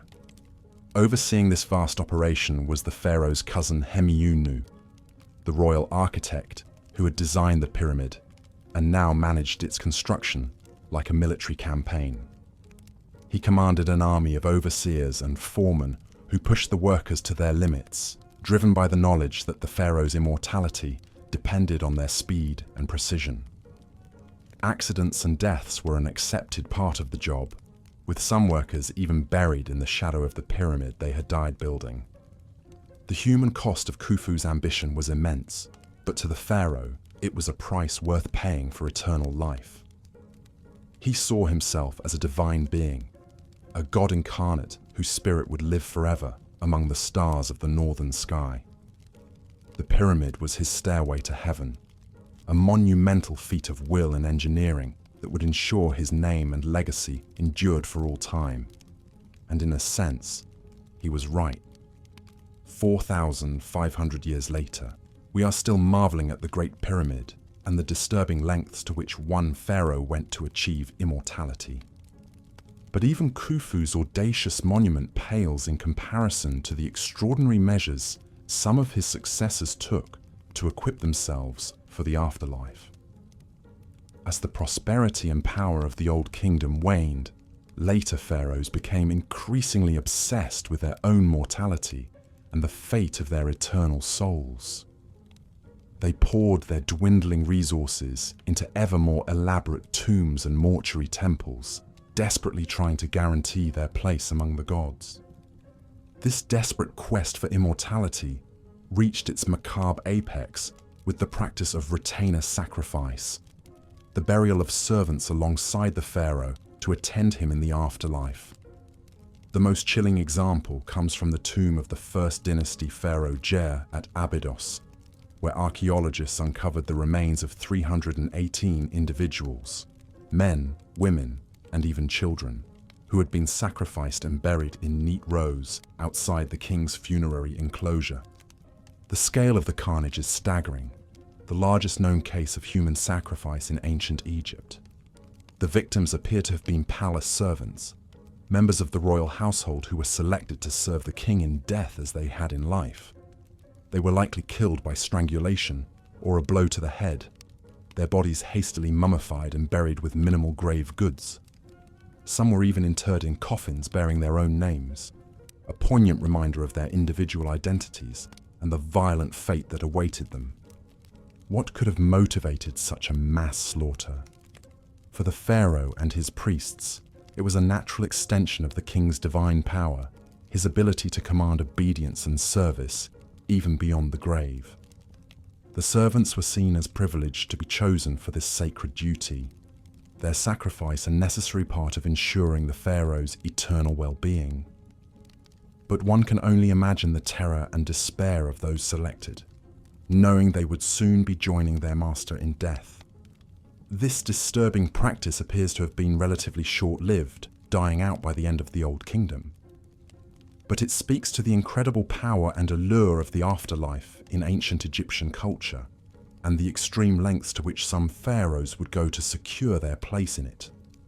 The idea of an eternal existence beyond death, where the pharaoh would reign supreme among the gods, was so intoxicating that it justified even the most horrific acts of violence and sacrifice. And it wasn't just human servants who. As the centuries passed, ancient Egypt's New Kingdom period gave way to the Late Period, a time of foreign invasions and rule by outside powers. The Libyans, Nubians, Assyrians and Persians all took their turn at the helm, wresting control of Egypt from native pharaohs. But perhaps no foreign power left quite as indelible a mark as Alexander the Great and the Greek Macedonian Ptolemaic dynasty he left in his wake. In 332 BC, Alexander the Great swept into Egypt, wresting it from Persian control.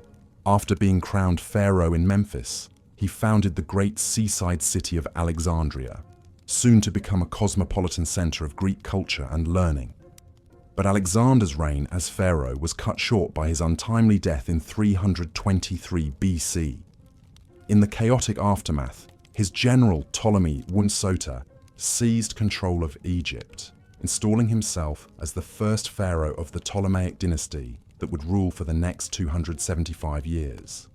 The Ptolemaic pharaohs were a fascinating fusion of Greek and Egyptian culture.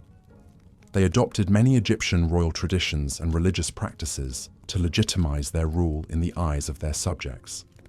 Ptolemy III's son and successor, Ptolemy II Philadelphus, even instituted worship of the deified Alexander, cleverly positioning the Ptolemies as successors to Alexander's divine rule. Yet at the same time, the Ptolemies remained resolutely Greek, marrying their siblings in the Egyptian royal tradition, but giving their children Greek names and hiring Greek architects to reshape Alexandria's landscape in the style of their homeland. One of the most audacious Ptolemaic building projects was surely the Pharaohs lighthouse, constructed on the orders of Ptolemy I Soter. Standing an astonishing 330 feet tall, this wonder of the ancient world guided ships into Alexandria's harbour with its blazing fire at night. The Ptolemies also built grand temples in the traditional Egyptian style, like the Temple of Horus at Edfu and the Temple of Isis on the island of Philae. But they added their own Greek flourishes, inscribing their names in hieroglyphs, but also Greek on temple walls. The most famous Ptolemaic pharaoh of all was, of course, Cleopatra VII, the last pharaoh of ancient Egypt. But the Ptolemaic dynasty's notorious incestuous marriages produced more than one ambitious, powerful queen over the centuries. Take Berenice II, wife of Ptolemy III Euergetes. When her husband left to fight in the Third Syrian War in 246 BC, Berenice vowed to the goddess Aphrodite that she would cut off her long, luxurious hair if Ptolemy returned home safely. And she made good on her promise, placing her shorn tresses in Aphrodite's temple. The hair later mysteriously vanished, but court astronomer Conon of Samos, perhaps trying to get back in the queen's good graces, claimed that Aphrodite had been so touched by the offering that she placed Berenice's hair in the sky as the constellation Coma Berenices, or Berenice's hair. The Ptolemaic pharaohs were also no strangers to court intrigues and power struggles. One of the most dramatic examples came after the death of Ptolemy IV in 204 BC. His young son Ptolemy V, not even 6 years old, was next in line for the throne. But the boy king's regents, Agathocles and Sosibius, weren't about to give up their influence and power. They did the unthinkable, having the young pharaoh's mother, Arsinoe, murdered to secure their own positions. The common people, who had loved Queen Arsinoe, were outraged when they got wind of the sordid plot. They besieged the royal palace, dragging Agathocles and his family out and lynching them in the street. The grisly scene was a stark reminder that while the Ptolemaic pharaohs styled themselves as god kings, they were all too human and vulnerable to the wrath of their subjects. The Ptolemaic era was a time when much of the ancient Egyptian culture and religion we know today was compiled and recorded for posterity. The Ptolemies were great patrons of the arts, sciences, and literature. It was at the Great Library of Alexandria that Manetho, an Egyptian priest and historian, wrote his Egyptiaca. This 3-volume work, now largely lost, compiled the first comprehensive list of Egyptian pharaohs and divided their reigns into 30 dynasties. The framework we still use to parse ancient Egyptian chronology today, and it was under the Ptolemies that the Egyptian priest scribe Hor of Sebennytos penned a fascinating papyrus that has come to be known as the Dream Book. This enigmatic text lists nearly 200 different dreams and their supposed meanings. Some are rather mundane, like dreaming of eating figs, indicating the dreamer will come into money. But others are more sinister omens, like dreaming of being burned alive, signaling great danger ahead. The Ptolemaic dynasty ended with the tragic demise of its most famous queen, Cleopatra VII, in 30 BC. After picking the losing side in the Roman Civil War between Mark Antony and Octavian, Cleopatra took her own life, allegedly by the bite of a poisonous asp, rather than be paraded through the streets of Rome as a war trophy. With Cleopatra's death, the long line of divine pharaohs finally came to a close, and Egypt became a province of the Roman Empire. But the 3,000-year legacy the pharaohs left behind still endures. Every magnificent monument, every golden tomb treasure, every tall tale recorded on temple walls or papyrus scrolls has kept their larger-than-life stories alive. The pharaohs built ancient Egypt into a flourishing civilization that has captured imaginations for millennia, and will likely continue to do so for as long as the pyramids still stand. The mystique of the pharaohs lies in how, even at the distance of thousands of years, they still seem to straddle the line between gods and mortals, the natural and supernatural. The truth is, the pharaohs were both extraordinary and all too human. They performed mind-boggling feats of engineering, artistic, and cultural achievement that have rarely been matched. But they could also be petty, superstitious, ruthless, and tyrannical. They were a bundle of fascinating contradictions, chasing immortality while grappling with all the flaws and frailties of being human. So perhaps that's why, for all their power and pomp, the pharaohs still speak to us today. Their outsized lives are like monuments to the human condition itself, the soaring triumphs and the devastating lows that have defined the mortal experience since the dawn of civilization. The life of a pharaoh was one of immense power and privilege, but also one governed by strict religious duties and rituals. From the moment he awoke in his opulent palace, a pharaoh's day was meticulously planned and scheduled, with little room for spontaneity or personal indulgence. The pharaoh's morning routine was an elaborate affair, with teams of servants attending to his every need. He would be washed, perfumed, and dressed in fine linens before donning the various crowns and symbols of his divine office. The distinctive double crown, or pshent, combined the white crown of Upper Egypt and the red crown of Lower Egypt, symbolizing the pharaoh's dominion over the unified land. But even in these mundane morning rituals, there was an undercurrent of magic and superstition. The pharaoh's clothing was imbued with powerful symbolism and believed to confer divine protection. Every cosmetic and item of jewelry had deep spiritual significance. Even the pharaoh's daily ablutions were a sacred rite, with priests reciting spells and incantations as sacred water from the Nile was poured over his head. With his regalia in place, the pharaoh would then consume a light breakfast before beginning his packed schedule of daily duties. As the earthly embodiment of the god Horus, one of the pharaoh's most vital roles was as the supreme religious leader of Egypt. He was responsible for maintaining Ma'at, the cosmic order and balance, through his divine intercession with the gods. This meant that a significant portion of the pharaoh's day was taken up with religious ceremonies and temple rituals. He would make offerings to the gods, perform libations, and recite the necessary incantations to ensure the continued favor of the divine realm. These rituals were not just symbolic, but were believed to have a real and tangible impact on the prosperity and stability of Egypt. But the pharaoh was not just a religious figurehead. He was also the supreme political ruler of one of the most powerful empires of the ancient world. After his religious duties were complete, he would hold court and meet with his advisors to discuss matters of state. The pharaoh had the final say on all issues of law, taxation, trade, and foreign policy. He would also hear petitions from his subjects and dispense justice as he saw fit. The concept of Ma'at extended to social order as well as cosmic balance, and the pharaoh was the ultimate arbiter of this earthly harmony. His word was quite literally law, and his judgments were considered infallible and incontestable.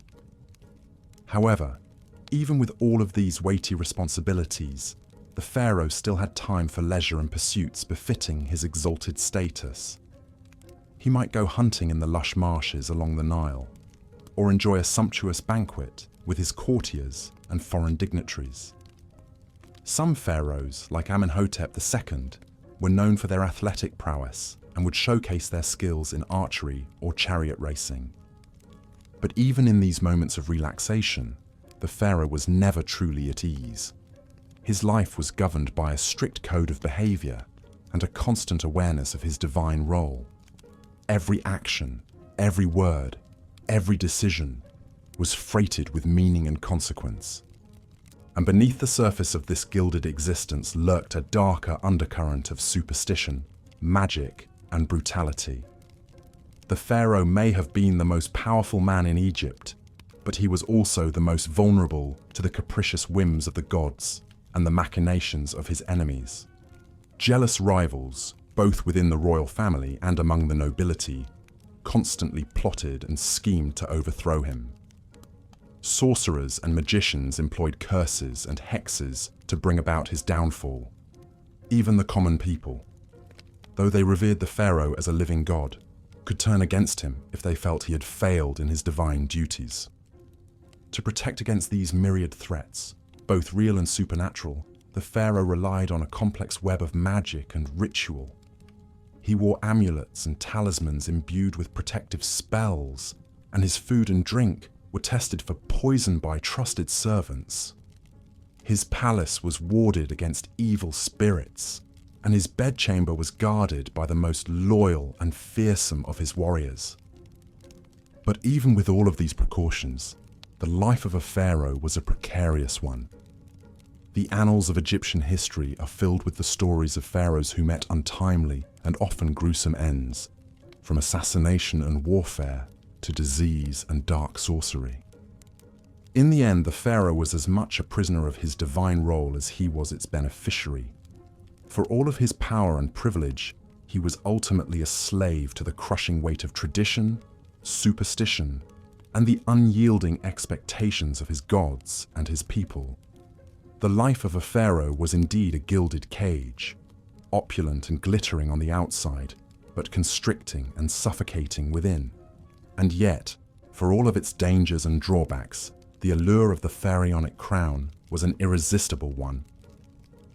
The chance to wield such godlike power, to shape the course of an empire, to have one's name etched into eternity, these were temptations that few could resist.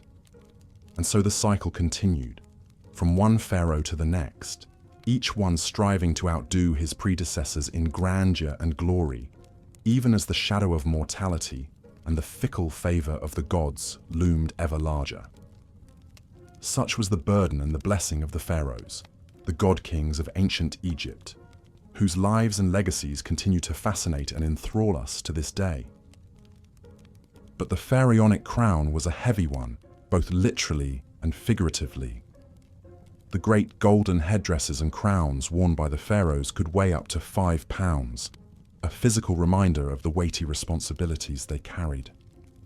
And for all of their divine status and earthly power, the pharaohs were still mortal men, subject to the same fears, frailties, and vices as any other. Perhaps nowhere was this more evident than in the royal court, where the pharaoh was surrounded by a vast retinue of family, advisors, courtiers, and servants. While the pharaoh may have been the supreme ruler of Egypt, he still had to navigate the treacherous waters of court politics and intrigue on a daily basis. At the center of this was the royal family itself. The pharaoh typically had multiple wives, including a chief queen who held a special status and would bear the pharaoh's heir. But he also had a vast harem of lesser wives and concubines, many of whom were foreign princesses sent as diplomatic gifts to cement alliances with other nations. This complex web of marriages and liaisons was not just about pleasure or politics. It was also driven by a deep-seated obsession with preserving the purity and divinity of the royal bloodline. The Egyptians believed that the pharaohs were literal descendants of the gods, and that this divine essence was passed down through the generations. To maintain this purity, the pharaohs often married within their own family, taking their sisters, daughters, and even their own mothers as wives.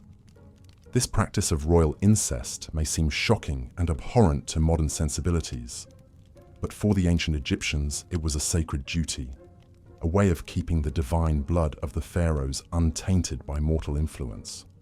Of course, this incestuous inbreeding often had the opposite effect, leading to genetic defects, deformities, and a host of health problems for the royal family. The mummies of several pharaohs, including the famous King Tutankhamun, show clear signs of congenital disabilities and chronic illnesses that were likely the result of generations of close familial marriages. But for the pharaohs, the risks of incest were outweighed by the perceived benefits of preserving their divine status.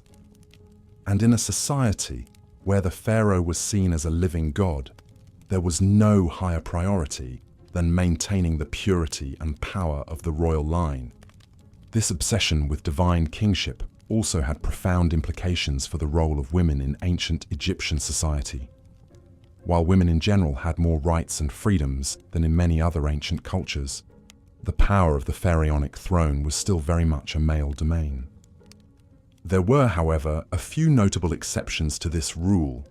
Perhaps the most famous of these was Hatshepsut, a queen who took on the full powers and regalia of a pharaoh and ruled Egypt in her own right for over 2 decades. Hatshepsut was a master politician and propagandist, commissioning statues and monuments that depicted her as a powerful and legitimate ruler, complete with the traditional false beard worn by male pharaohs. She even went so far as to have herself portrayed as a male in many of her official depictions, a way of asserting her divine right to rule. But Hatshepsut's reign was the exception rather than the rule, and her successor Thutmose III went to great lengths to erase her memory and her monuments after her death. For the most part, the divine kingship of the pharaohs remained a strictly masculine affair, with women relegated to supporting roles as queens, mothers, and daughters. This gender imbalance also extended to the royal succession, which was often a bloody and brutal affair. While the pharaonic crown typically passed from father to son, there was no formal system of primogeniture, and rival princes and factions would often vie for power in the event of an unclear or contested succession. These power struggles could turn deadly, with rivals resorting to assassination, exile, or outright civil war to seize the throne. The most famous example of this was perhaps the mysterious death of Tutankhamun, who many historians believe was murdered by his advisor and successor, in order to clear the path for his own ascension. Even when the succession was clear, the new pharaoh often faced challenges and threats to his rule from within his own family. Brothers, uncles, and cousins who had been passed over for the throne might plot and scheme to overthrow the new king, while disgruntled nobles and regional governors could use their wealth and influence to foment rebellion and unrest. To counter these threats, the pharaohs relied on a combination of political savvy, military might, and divine propaganda. They would reward loyal followers with titles, lands, and wealth, while ruthlessly suppressing any signs of dissent or disloyalty. They would also go to great lengths to emphasize their own divine status and right to rule, commissioning grand monuments and temples that celebrated their godly power and accomplishments. But even the mightiest pharaoh was still mortal, and the specter of death loomed large over the royal court. The Egyptians believed that the pharaoh's divine essence would live on in the afterlife, where he would join the gods in an eternal paradise. But to achieve this immortality, the pharaoh's body had to be preserved and protected, along with all the trappings of his earthly power and status. This belief in the afterlife was the driving force behind the construction of the Great Pyramids, the massive tombs that have become synonymous with ancient Egyptian culture. These monumental structures were not just grand displays of wealth and power. They were also elaborate machines designed to launch the pharaoh's soul into the heavens and ensure his eternal life among the gods. The process of preparing a pharaoh for the afterlife was a long and elaborate one, beginning even before his death. As soon as a new pharaoh took the throne, work would begin on his tomb and mortuary temple, which could take decades to complete. The pharaoh would be intimately involved in the planning and design of these structures, choosing the location, the layout, and the decorative program that would adorn the walls.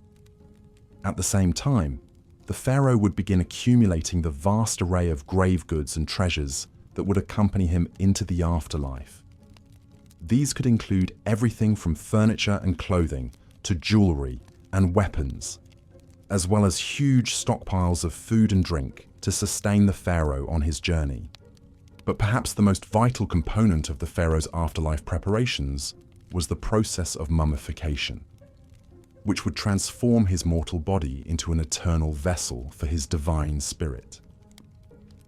This was a long and complex process that could take up to 70 days to complete, involving the removal of internal organs, the desiccation of the body with natron salts, and the careful wrapping of the corpse in layers of linen bandages. The mummification process was overseen by a special class of priests, known as the embalmers, who worked in secret and were considered to be in direct contact with the gods. They would recite special prayers and incantations at each stage of the process, imbuing the mummy with magical spells and protections that would ensure its safe passage into the afterlife. Once the mummy was complete, it would be placed inside a series of nested coffins, each one more elaborate and expensive than the last. The outermost coffin would often be made of solid gold and adorned with intricate carvings and inlays, a fitting vessel for the divine remains of the pharaoh. The mummy and its coffins would then be transported in a grand procession to the pharaoh's tomb, where they would be sealed away in a hidden burial chamber, along with all of the pharaoh's grave goods and treasures. The tomb itself would be filled with even more offerings and artifacts, as well as elaborate frescoes and carvings depicting the pharaoh's journey into the afterlife. But even with all of these elaborate preparations, the pharaohs were not content to leave their eternal fate to chance. Many of them became obsessed with the construction of their tombs, pouring vast resources and manpower into the building of ever more elaborate monuments to their own divinity. The most famous example of this is, of course, the Great Pyramid of Giza, built by the pharaoh Khufu around 2550 BCE.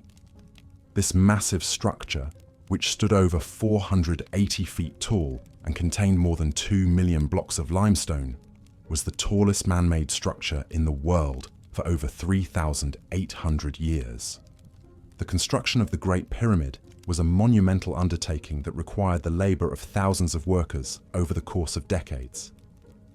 The logistics of the project were staggering, involving the quarrying, transportation, and precise placement of millions of tons of stone, all without the benefit of modern machinery or technology.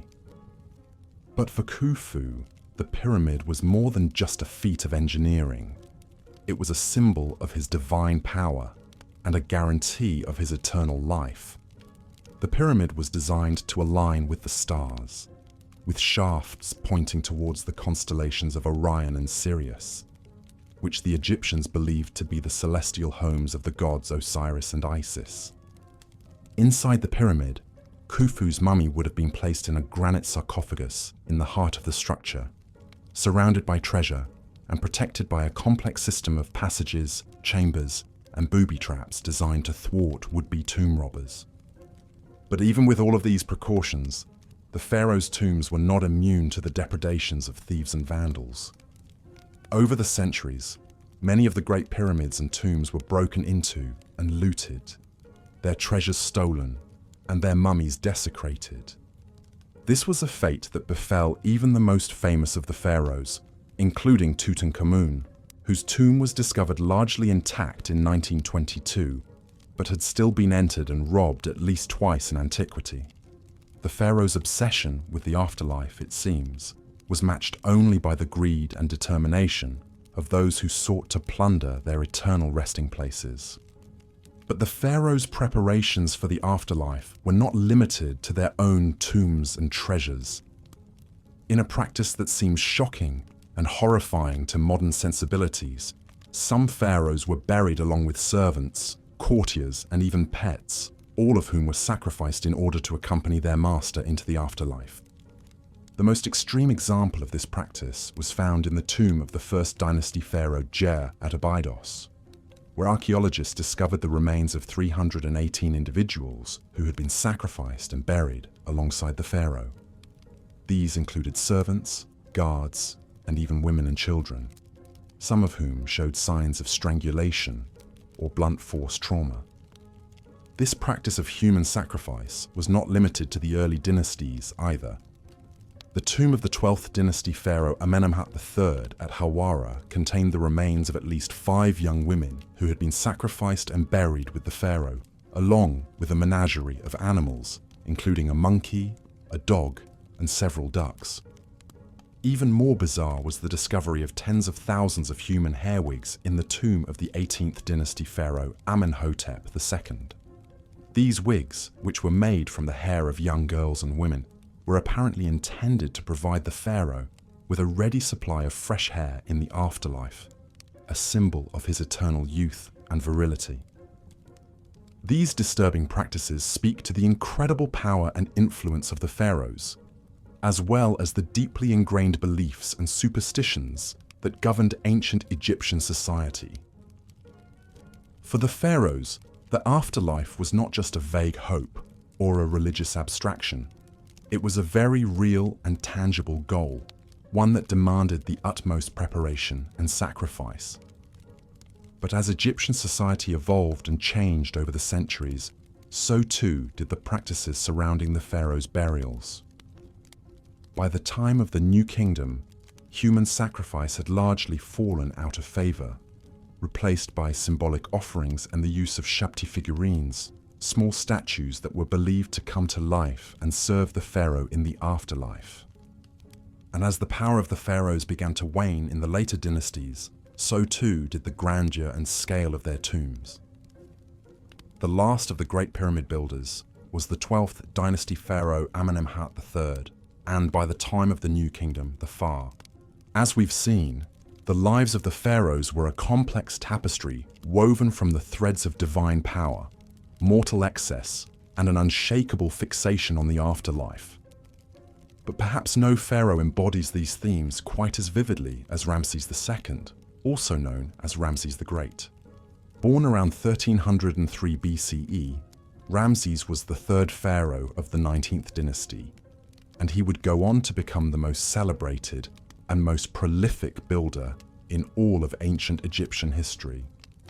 He ruled for an astonishing 66 years, fathered over 100 children, and left an indelible mark on the landscape of Egypt with his colossal building projects. From the moment he took the throne, Ramses set out to immortalize his legacy in stone. He didn't just build temples and monuments, he built cities. His capital, Ramses, was a sprawling metropolis in the Nile Delta, adorned with lush gardens, stately palaces, and of course, towering statues of Ramses himself. The city was a testament to Ramses' wealth, power, and unrivaled ego. But Ramses didn't just build on a grand scale. He built with a singular purpose: to ensure his own glorification and immortality. Every temple, every obelisk, every statue was emblazoned with his name and his image. He even went so far as to carve his own likeness into existing monuments, often over the names of previous pharaohs. In Ramses' world, there was room for only one god on earth, and that god was Ramses. Of course, all this self-aggrandizement didn't come cheap. Ramses' building projects required vast amounts of labor and resources, much of it carried out by slaves and prisoners of war. The lives of these workers were hard and often short, spent toiling in the blistering heat of the desert sun. But to Ramses, their suffering was a small price to pay for the glory of his eternal legacy. And what a legacy it was! From the magnificent temples of Abu Simbel to the sprawling complex of Karnak, Ramses left his mark on nearly every corner of Egypt.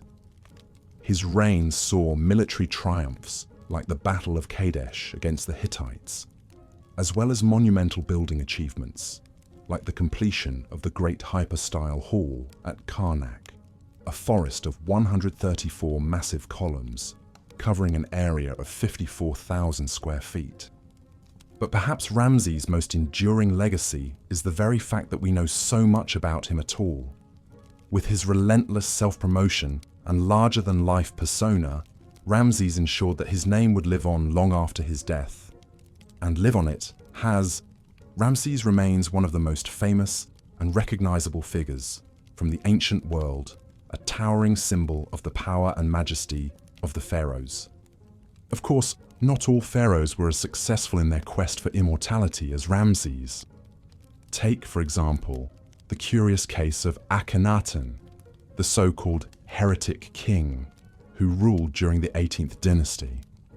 Akhenaten is best known for his radical religious reforms, in which he abandoned the traditional pantheon of Egyptian gods in favor of a single deity, the Aten, represented by the solar disk. Akhenaten's devotion to the Aten was all-consuming. He built a new capital city, Akhetaten, dedicated solely to the worship of his one true god. He changed his name from Amenhotep IV to Akhenaten, meaning devoted to Aten. He even altered the traditional style of Egyptian art, eschewing the rigid, formalized depictions of pharaohs and gods in favor of a more naturalistic, almost androgynous style. But Akhenaten's religious revolution was short-lived. After his death, his successors quickly abandoned Akhetaten and returned to the old gods, going so far as to deface and dismantle Akhenaten's monuments and temples. His name was struck from the records, his legacy all but erased. In the end, Akhenaten's single-minded devotion to his god led not to immortality, but to obscurity. And then there's the sad story of Tutankhamun, better known to us as King Tut. Tutankhamun is perhaps the most famous pharaoh of all time, thanks in large part to the stunning discovery of his intact tomb in 1922. But the life of this young king was marked by tragedy from the very start. Tutankhamun was born into a royal family in crisis. His father was none other than Akhenaten, and his mother was likely Akhenaten's own sister. Inbreeding was not uncommon among the Egyptian royalty, who believed that keeping the royal bloodline pure was essential to maintaining their divine status. But it also led to a host of genetic problems, including the congenital defects that plagued Tutankhamun throughout his short life. When Tutankhamun took the throne around the age of 9, he inherited a kingdom in chaos. Akhenaten's religious reforms had alienated the powerful priesthood and destabilized the country. Tutankhamun's advisors, including the Vizier I and the General Horemheb, set about restoring the old order, reopening the temples, and re-establishing the cult of Amun. But Tutankhamun himself was a frail and sickly child, beset by a host of physical ailments. He suffered from a cleft palate, a clubbed foot, and a severe overbite. He walked with a cane and may have even suffered from a rare genetic disorder called Klippel-Feil syndrome, which causes the fusion of the vertebrae in the neck. Despite his physical limitations, Tutankhamun did his best to fulfill his duties as pharaoh. He oversaw the restoration of the old temples and commissioned new building projects, including his own tomb in the Valley of the Kings. But his reign was cut tragically short. Tutankhamun died around the age of 19, possibly from an infection caused by a broken leg. The story of Tutankhamun is a poignant reminder of the human frailty that lurked behind the facade of divine power. For all their wealth and influence, the pharaohs were still mortal men, subject to the same flaws and weaknesses as the rest of us. And yet, through the enduring legacy of their tombs and their treasures, they achieved a kind of immortality after all, not as gods, but as enduring symbols of a fascinating and mysterious world that continues to captivate us to this day. As we've journeyed through the lives of these legendary rulers, from the excesses of Ramses to the enigma of Akhenaten to the tragedy of Tutankhamun, one thing becomes clear. The pharaohs were as complex and multifaceted as the civilization they ruled. They were gods and men, builders and destroyers, visionaries and tyrants. They lived lives of unimaginable splendor and opulence, but they were also haunted by the specter of death and the relentless pursuit of immortality.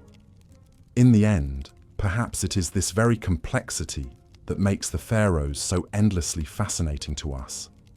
They were not just historical figures, but mythic archetypes, embodying the timeless themes of power, ambition, and the search for meaning in the face of mortality. And through the enduring legacy of their monuments and their stories, they continue to speak to us across the millennia, whispering secrets of a world long vanished but never truly lost. As we marvel at the pyramids and the temples, the golden masks and the hieroglyphic inscriptions, we are reminded of the indomitable human spirit that drove these ancient kings to reach for the stars. And we are humbled by the realization that, for all their godlike power, they were ultimately as mortal as the rest of us, subject to the same joys and sorrows, triumphs and tragedies that define the human experience. So let us pay tribute to the pharaohs, those towering figures who shaped the course of history and left an indelible mark on the sands of time. Let us remember them not just as distant mythical figures, but as flesh and blood human beings, with all their flaws and foibles, their dreams and their despairs. And let us learn from their stories, both the inspiring and the cautionary, as we navigate our own paths through the shifting sands of life. For in the end, the legacy of the pharaohs is not just a matter of bricks and mortar, gold and granite. It is a testament to the enduring power of the human spirit, to our unquenchable thirst for meaning and purpose, for beauty and transcendence. And it is a reminder that, no matter how mighty we may become, we are all part of a tapestry far greater and more enduring than any one of us can ever hope to be. So let us give thanks for the pharaohs and for all those who came before and after them, who strived and struggled and left their mark upon the world. And let us carry their stories with us as we venture forth into the unknown, armed with the wisdom of the ages and the courage of our convictions.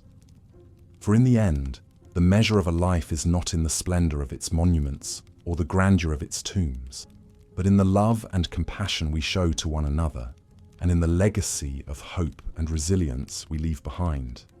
And in this, the pharaohs, for all their flaws and failings, have much to teach us still. As we delve deeper into the shadowy world of the pharaohs, we must also acknowledge the intricate web of royal relationships and rivalries that shape their lives and legacies. Behind the gilded facades of the palaces, a complex tapestry of family dynamics, political alliances, and power struggles played out, often with devastating consequences. At the heart of the royal household was the pharaoh's inner circle of queens, concubines, and children. While the pharaoh was the supreme ruler, his queens could wield significant influence, particularly if they bore him a male heir. The great royal wife, or chief queen, held a privileged position and might even rule as regent if the pharaoh died before his successor came of age. Such was the case with Hatshepsut, who boldly assumed the full powers and regalia of a pharaoh herself, after the death of her husband, Thutmose II.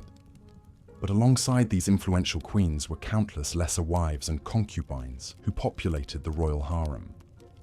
These women, often from noble families or foreign princesses sent to cement diplomatic ties, vied for the pharaoh's favor and the chance to bear his children. The royal court buzzed with gossip, intrigue, and shifting alliances as different factions jockeyed for position. Most disturbing of all were the instances of incest that occurred within the royal family. Pharaohs often married their own sisters or half-sisters, and occasionally even their daughters, to keep the royal bloodline pure. It was believed that the pharaoh, as a living god, could only beget a legitimate heir through union with another divinity, even if that meant keeping it in the family.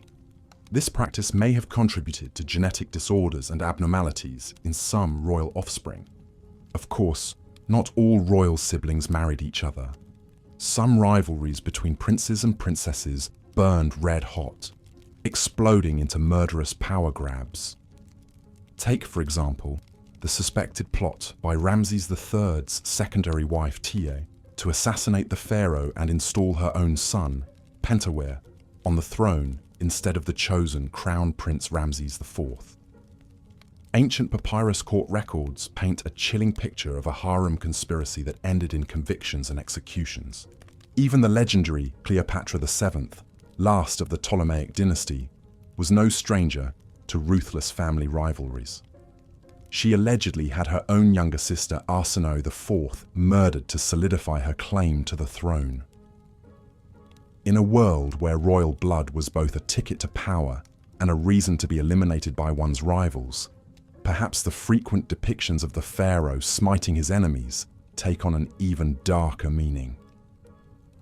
But beyond the backstabbing intrigues of the royal court, the pharaoh's family relationships could also be touchingly human. Ramses II, for instance, honored his chief queen Nefertari with a lavishly decorated tomb and a magnificent temple at Abu Simbel. And even the oft-vilified Akhenaten, who upended Egyptian religion and art during his reign, is shown in tender scenes with his wife Nefertiti and their daughters.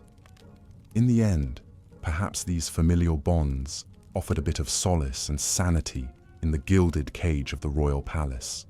But make no mistake, being a pharaoh's relative was a double-edged sword that could cut short even the most regal life. From the incestuous unions to the cutthroat rivalries, the twisted family trees of the pharaohs bore strange and often poisonous fruit. The royal family was the most exclusive club in ancient Egypt, and possibly the most dangerous. As we turn now to examine the pharaoh's exalted role as a living god on earth, keep in mind the tangled human relationships that lurked beneath that lofty divine surface. The pharaoh may have been the sun around which the Egyptian universe revolved, but the gravity of family and political forces also yanked him in unpredictable directions, even as he strove to maintain cosmic order and harmony. In the worldview of the ancient Egyptians, the pharaoh was no mere mortal ruler. He, or in rare cases she, was a living god, the divine embodiment of the falcon-headed sky god, Horus on earth. As the intermediary between the heavenly realm of the gods and the earthly domain of humans, the pharaoh played a vital role in maintaining Ma'at, the cosmic order, balance, and justice that held chaos at bay. This concept of divine kingship elevated the pharaoh to a superhuman status and imbued his every action with cosmic significance. From the moment of his coronation, when he assumed the double crown of Upper and Lower Egypt, the pharaoh ceased to be fully human and became a conduit for divine power.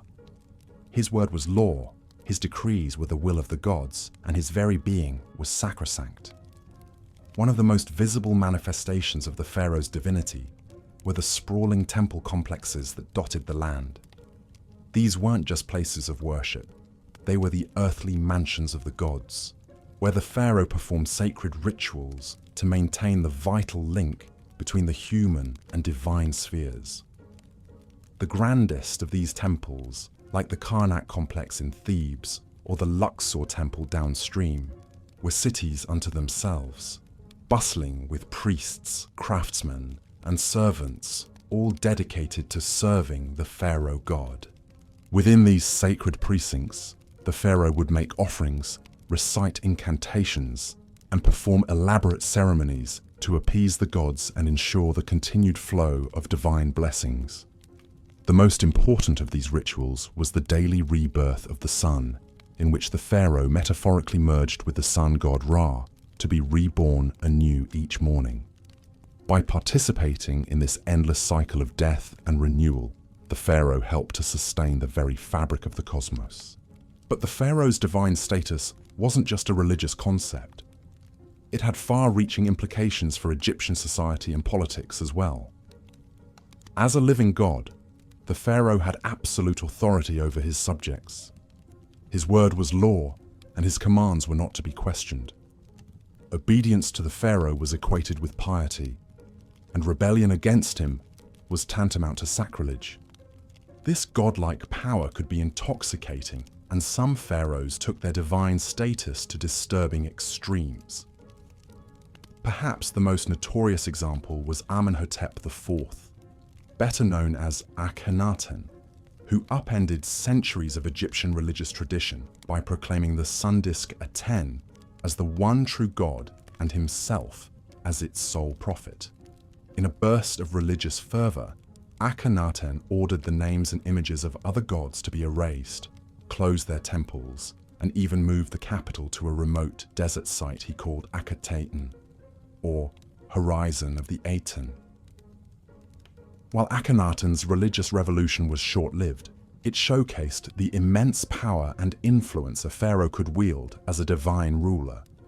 The fact that he could single-handedly overturn the entire pantheon of Egyptian gods and impose a new state religion by sheer force of will speaks volumes about the pharaoh's godlike authority. But even in less tumultuous times, the pharaoh's divinity set him apart from the rest of Egyptian society. He was a remote, awe-inspiring figure, rarely seen in public outside of carefully stage-managed appearances. His subjects approached him with a mixture of reverence and terror, prostrating themselves in his presence and averting their eyes from his divine radiance. Even his courtiers and officials had to tread carefully, lest they overstep their bounds and incur his godly wrath. In a very real sense, the pharaoh was the linchpin that held the entire edifice of ancient Egyptian civilization together.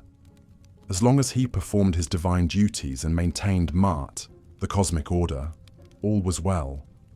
But if he faltered or failed in his responsibilities, it could spell disaster for the whole land. A weak or ineffectual pharaoh could lead to chaos, famine, and invasion, while a tyrannical or impious one risked offending the gods and bringing down divine retribution.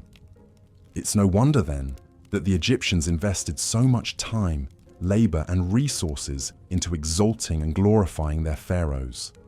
The colossal statues, soaring obelisks, and lavish tomb complexes were all testament to the pharaoh's superhuman status and enduring legacy. They were also a way of bolstering his divine power and reinforcing his vital role in the cosmic order. But as we'll see in the next chapter, this obsession with the pharaoh's divinity reached its apex in the very last place one might expect, the tomb. For the ancient Egyptians, death was not the end for a pharaoh, but merely a transition to an even more exalted state of being. And they would go to extraordinary, even horrifying lengths to ensure their divine ruler had everything he needed for the journey. The flickering torchlight casts an eerie glow on the rough-hewn walls of the tomb, as if the very shadows are alive with the weight of ages past. The air is thick with the acrid tang of incense and the musty odor of death, a cloying perfume that clings to the nostrils and the back of the throat.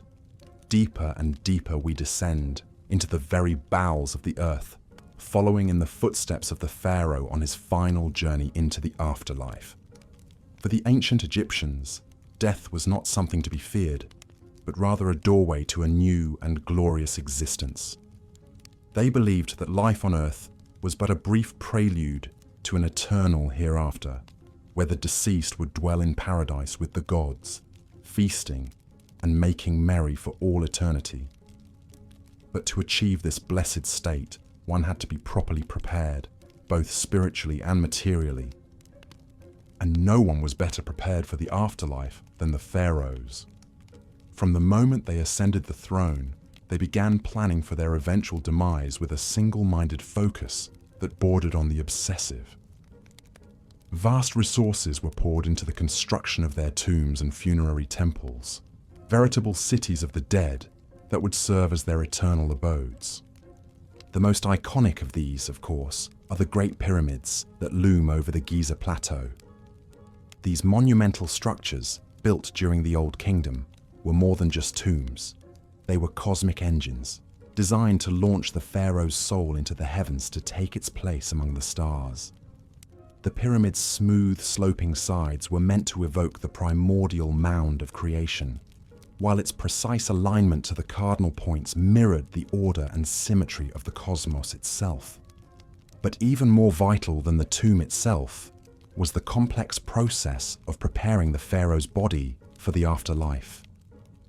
The ancient Egyptians believed that the physical form was just as important as the spiritual essence, and that the two had to be preserved together for eternity. And so, in the sacred rites of mummification, the pharaoh's corpse was transformed from a lifeless husk into a vessel for immortality. For 70 days, the body was dried and desiccated with natron salt, its organs removed and carefully preserved in canopic jars. Then, in an elaborate ritual that could take weeks, the mummy was anointed with sacred oils, wrapped in countless layers of linen bandages, and adorned with protective amulets and jewelry. The face was often covered with a lifelike mask of gold and precious stones, an idealized portrait of the pharaoh in all his divine glory. But the pharaoh's journey was far from over. Once the mummy was complete, it had to be transported to the tomb in a grand funerary procession, accompanied by priests chanting hymns and spells to ward off evil spirits. The sarcophagus was then lowered into the burial chamber, surrounded by all the grave goods the pharaoh would need in the afterlife: furniture, clothing, jewelry, even food and drink to sustain him on his eternal journey. And here is where the pharaoh's preparations took a darker, more disturbing turn. For some rulers, it wasn't enough to be buried with mere objects. They wanted to be accompanied by actual living servants, ready to attend to their every whim in the hereafter. These unfortunate souls, known as retainers, were often the pharaoh's most loyal courtiers and officials, handpicked to serve him in death as they had in life. The practice of human sacrifice was not uncommon in the early dynasties of ancient Egypt, particularly during the First Dynasty. Archaeological evidence from this period reveals numerous subsidiary burials surrounding the tombs of pharaohs like Horahar and Jer, containing the remains of servants, bodyguards, and even women and dwarves who were believed to have special powers. One of the most chilling examples comes from the tomb of King Jer at Abydos, where the remains of over 300 individuals were found buried in neat rows, like a macabre honor guard flanking the pharaoh's final resting place. Many of the bodies showed signs of strangulation or blunt force trauma, suggesting that they had been deliberately killed to accompany their ruler into the afterlife. But perhaps even more unsettling than the human sacrifices were the animal ones. Countless mummified cats, dogs, monkeys, and even lions have been found in Egyptian tombs, often lavishly wrapped and adorned like miniature pharaohs themselves. These beloved pets were believed to provide companionship and protection for their masters in the afterlife, a consolation prize of sorts for an eternity spent in the dark. And then there were the more bizarre grave goods, like the millions of human hair wigs found in some tombs. These elaborate hairpieces, made from the shorn locks of courtiers and slaves, were meant to ensure that the pharaoh always had a fresh coiffure, even in the afterlife. The ancient Egyptians believed that hair had magical properties, and that a full, luxuriant wig was a sign of vitality and power. But as the centuries passed, the practice of human sacrifice gradually fell out of favor. By the time of the New Kingdom, the idea of killing servants to serve the pharaoh in the afterlife was seen as barbaric and uncivilized.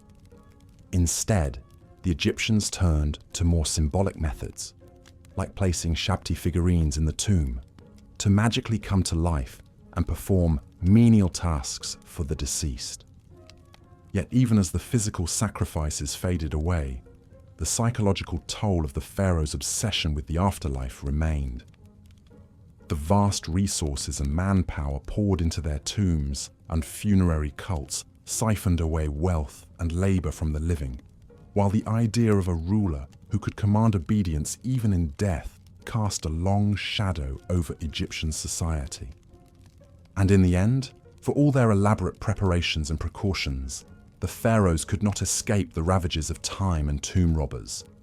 Many of their carefully constructed resting places were plundered and desecrated over the millennia, their mummies and grave goods scattered to the four winds.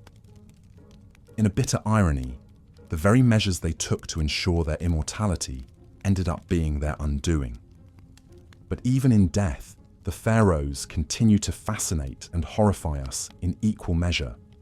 Their mummies, with their uncanny lifelike expressions and aura of ancient power, have become the stuff of legend and popular culture. And as we peer into their tombs and sarcophagi, we cannot help but feel a shiver of awe and revulsion at the lengths they went to in pursuit of eternal life. For the pharaohs, death was not the end, but merely the beginning of a new and glorious existence. But as we have seen, that existence came at a terrible cost, measured in human lives and labors.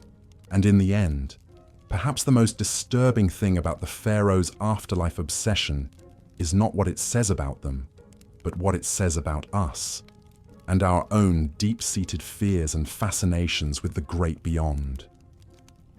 As we emerge from the Stygian depths of the pharaohs' tombs, blinking in the harsh light of the modern day, we cannot help but feel a sense of vertigo, a disorientation at the vast gulf of time and culture that separates us from these ancient god-kings. And yet, for all their alienness and inscrutability, there is something strangely familiar about them too, a recognition of the eternal human struggle against the forces of death and decay. In our own way, we are all pharaohs, building our own metaphorical pyramids and filling our own virtual tombs with the trappings of our earthly existence. We may not command armies of servants or erect colossal monuments to our own divinity, but we are all engaged in the same basic quest for meaning and immortality in the face of the void. And so, as we bid farewell to the pharaohs and their haunted realm, let us take a moment to reflect on the enduring power of their legacy.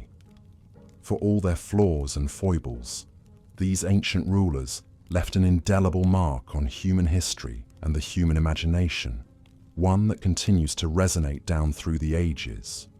In the end, perhaps the most fitting tribute to the pharaohs is not the gold and grandeur of their tombs, but the simple fact that we are still talking about them, still trying to unravel the mysteries of their lives and deaths, thousands of years after they walk the earth.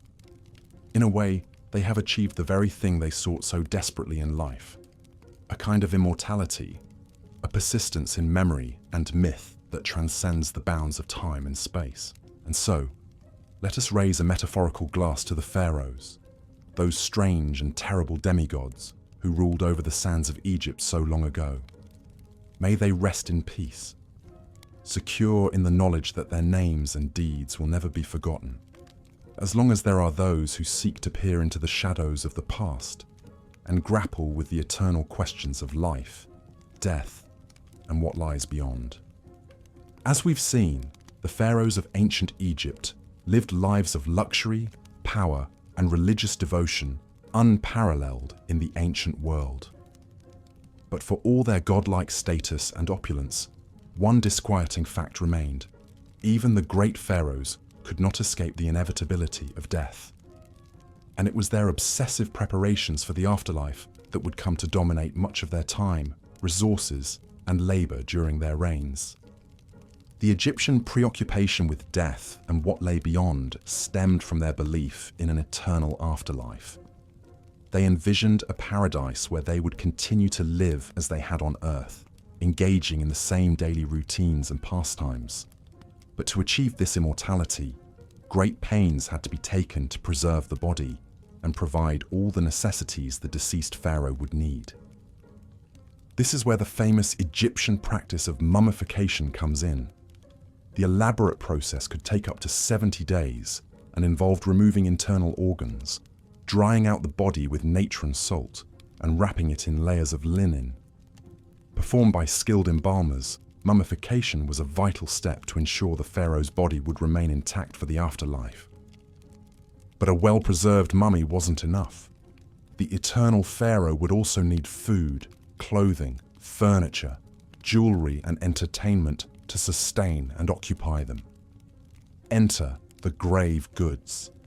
Tombs were packed with all manner of worldly possessions, from basic necessities to intricate works of art.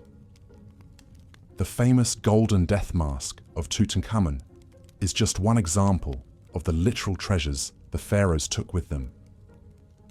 Even more important than the mummy and grave goods, however, was the tomb itself. The ancient Egyptians believed that to enter the afterlife, the pharaoh's spirit had to have a place to return to and recognize as home. This is why they expended such effort to create indestructible, impenetrable tombs filled with everything the deceased would need. We've marveled at the pyramids of Giza, but they are only the beginning when it comes to the pharaonic obsession with monumental tomb building. In the Valley of the Kings near Thebes, later pharaohs abandoned the conspicuous pyramids and instead carved their tombs deep into the mountains. These sprawling, rocky tunnel systems were designed to foil grave robbers and protect the pharaoh's spirit for all of eternity. Some pharaohs, though, took their quest for a secure and luxurious afterlife to even greater and more disturbing extremes. The tomb of King Jer from the First Dynasty was found to contain the remains of 318 men and women who had apparently been sacrificed upon his death. These retainer sacrifices were a grim practice where servants, officials, and possibly even family members gave their lives to continue serving the pharaoh in the afterlife. Thankfully, by the time of the New Kingdom, human sacrifice for the pharaoh's afterlife had fallen out of practice. But that didn't stop some from making other bizarre arrangements.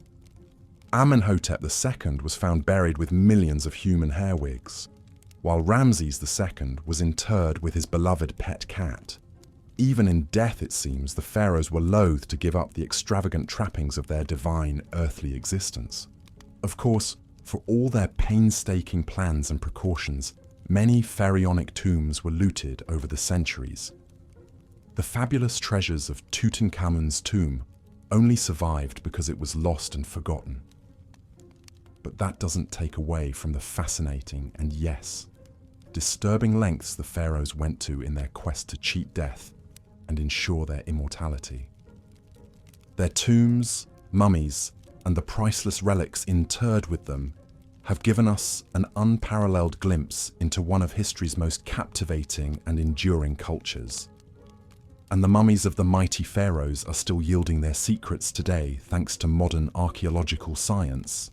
CT scans and DNA testing are allowing us to virtually unwrap these ancient kings and queens and peer into their lives and lineages like never before. In a way, then, the pharaohs did succeed in securing their immortality, if not quite in the way they intended. Their mortal remains and belongings continue to enthrall and educate us thousands of years later. And as we unravel more mysteries of their world, we come that much closer to understanding the lives and minds of these legendary rulers who held sway over the Nile and still command our imaginations today. But no study of the pharaohs would be complete without also acknowledging some of the most famous and infamous individuals to wear the double crown of Upper and Lower Egypt.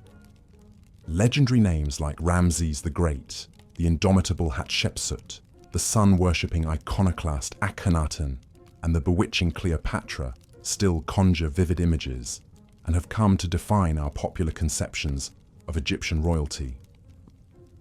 Ramses II, or Ramses the Great, was a king of the 19th dynasty and one of Egypt's most celebrated builders. Reigning for an astonishing 66 years, Ramses left his mark on nearly every ancient Egyptian site still standing from Luxor to Abu Simbel. His mummy reveals a man of regal bearing, strong features, and flaming red hair, and he is believed to have fathered over 100 children in his time. Now that's a kingly legacy. And speaking of a royal family tree, one cannot forget the 18th dynasty pharaoh Akhenaten and his legendary wife Nefertiti. Coming to power around 1353 BCE, Akhenaten rocked the very foundations of Egyptian society by rejecting the traditional pantheon of gods to institute a monotheistic cult of the sun disk Aten. He even changed his name from Amenhotep IV to Akhenaten, or devoted to Aten, as part of his religious revolution. Aiding him in this spiritual shake-up was his beautiful and clever chief queen Nefertiti, whose famous painted limestone bust has come to symbolize ancient Egyptian glamour and intrigue. But the Aten experiment was short-lived. After Akhenaten's death, his son, a young king you may have heard of by the name of Tutankhamun, reversed his father's decree and restored the old gods, condemning Akhenaten to the ignoble fate of having his name struck from official records and monuments. Of course, any mention of Egyptian rulers would be incomplete without Cleopatra, the last active pharaoh and Ptolemaic queen who has become the very archetype of the irresistible temptress. But Cleopatra was much more than a mere seductress.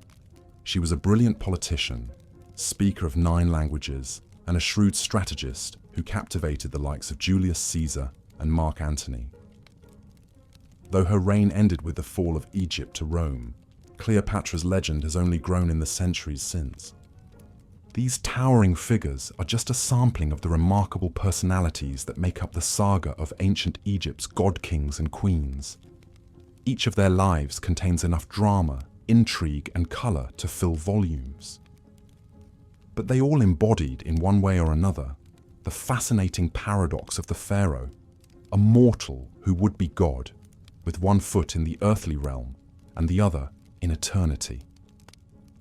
It's this captivating duality, as well as the haunting remnants of their glittering world, that continue to enthrall us and draw us back to ancient Egypt time and again. The mighty pharaohs reigned over a sophisticated civilization for some 3,000 years, shaping our notions of absolute power and leaving behind some of the most formidable monuments ever constructed.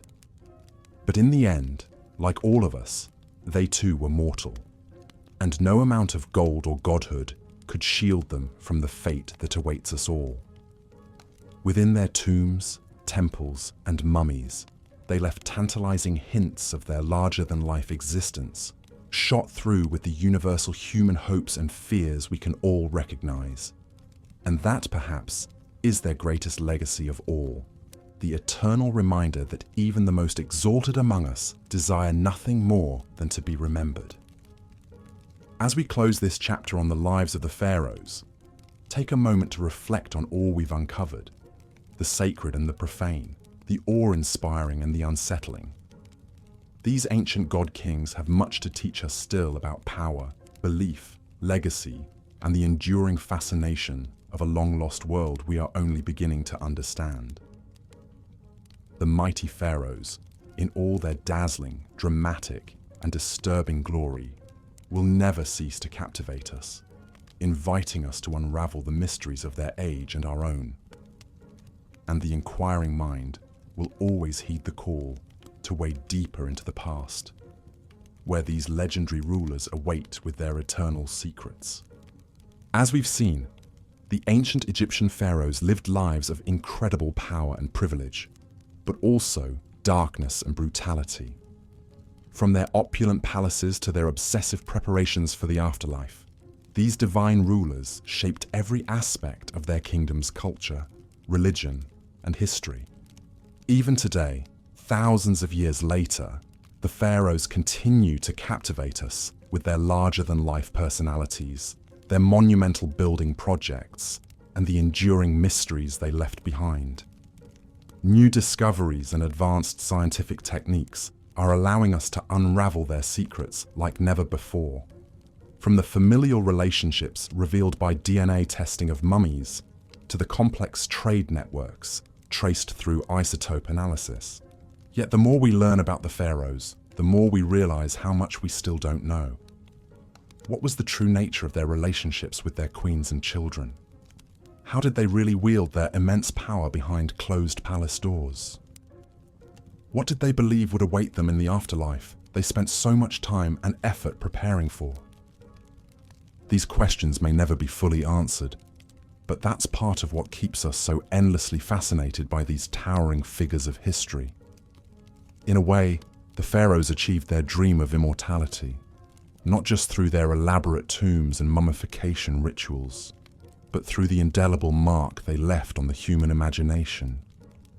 From the boy king Tutankhamun to the great warrior Ramses II to the legendary beauty Cleopatra, the pharaohs continue to loom large in our collective consciousness. Their stories told and retold in countless books, movies, and documentaries. They've become more than historical figures. They've become mythic archetypes, embodying timeless themes of power, ambition, love, and death. In the end, perhaps that's the pharaohs' true legacy, not the treasure-filled tombs or awe-inspiring pyramids they left behind, but the way they've shaped our understanding of what it means to be human. Through their triumphs and failures, their brilliance and their brutality, they remind us of the heights and depths we're all capable of.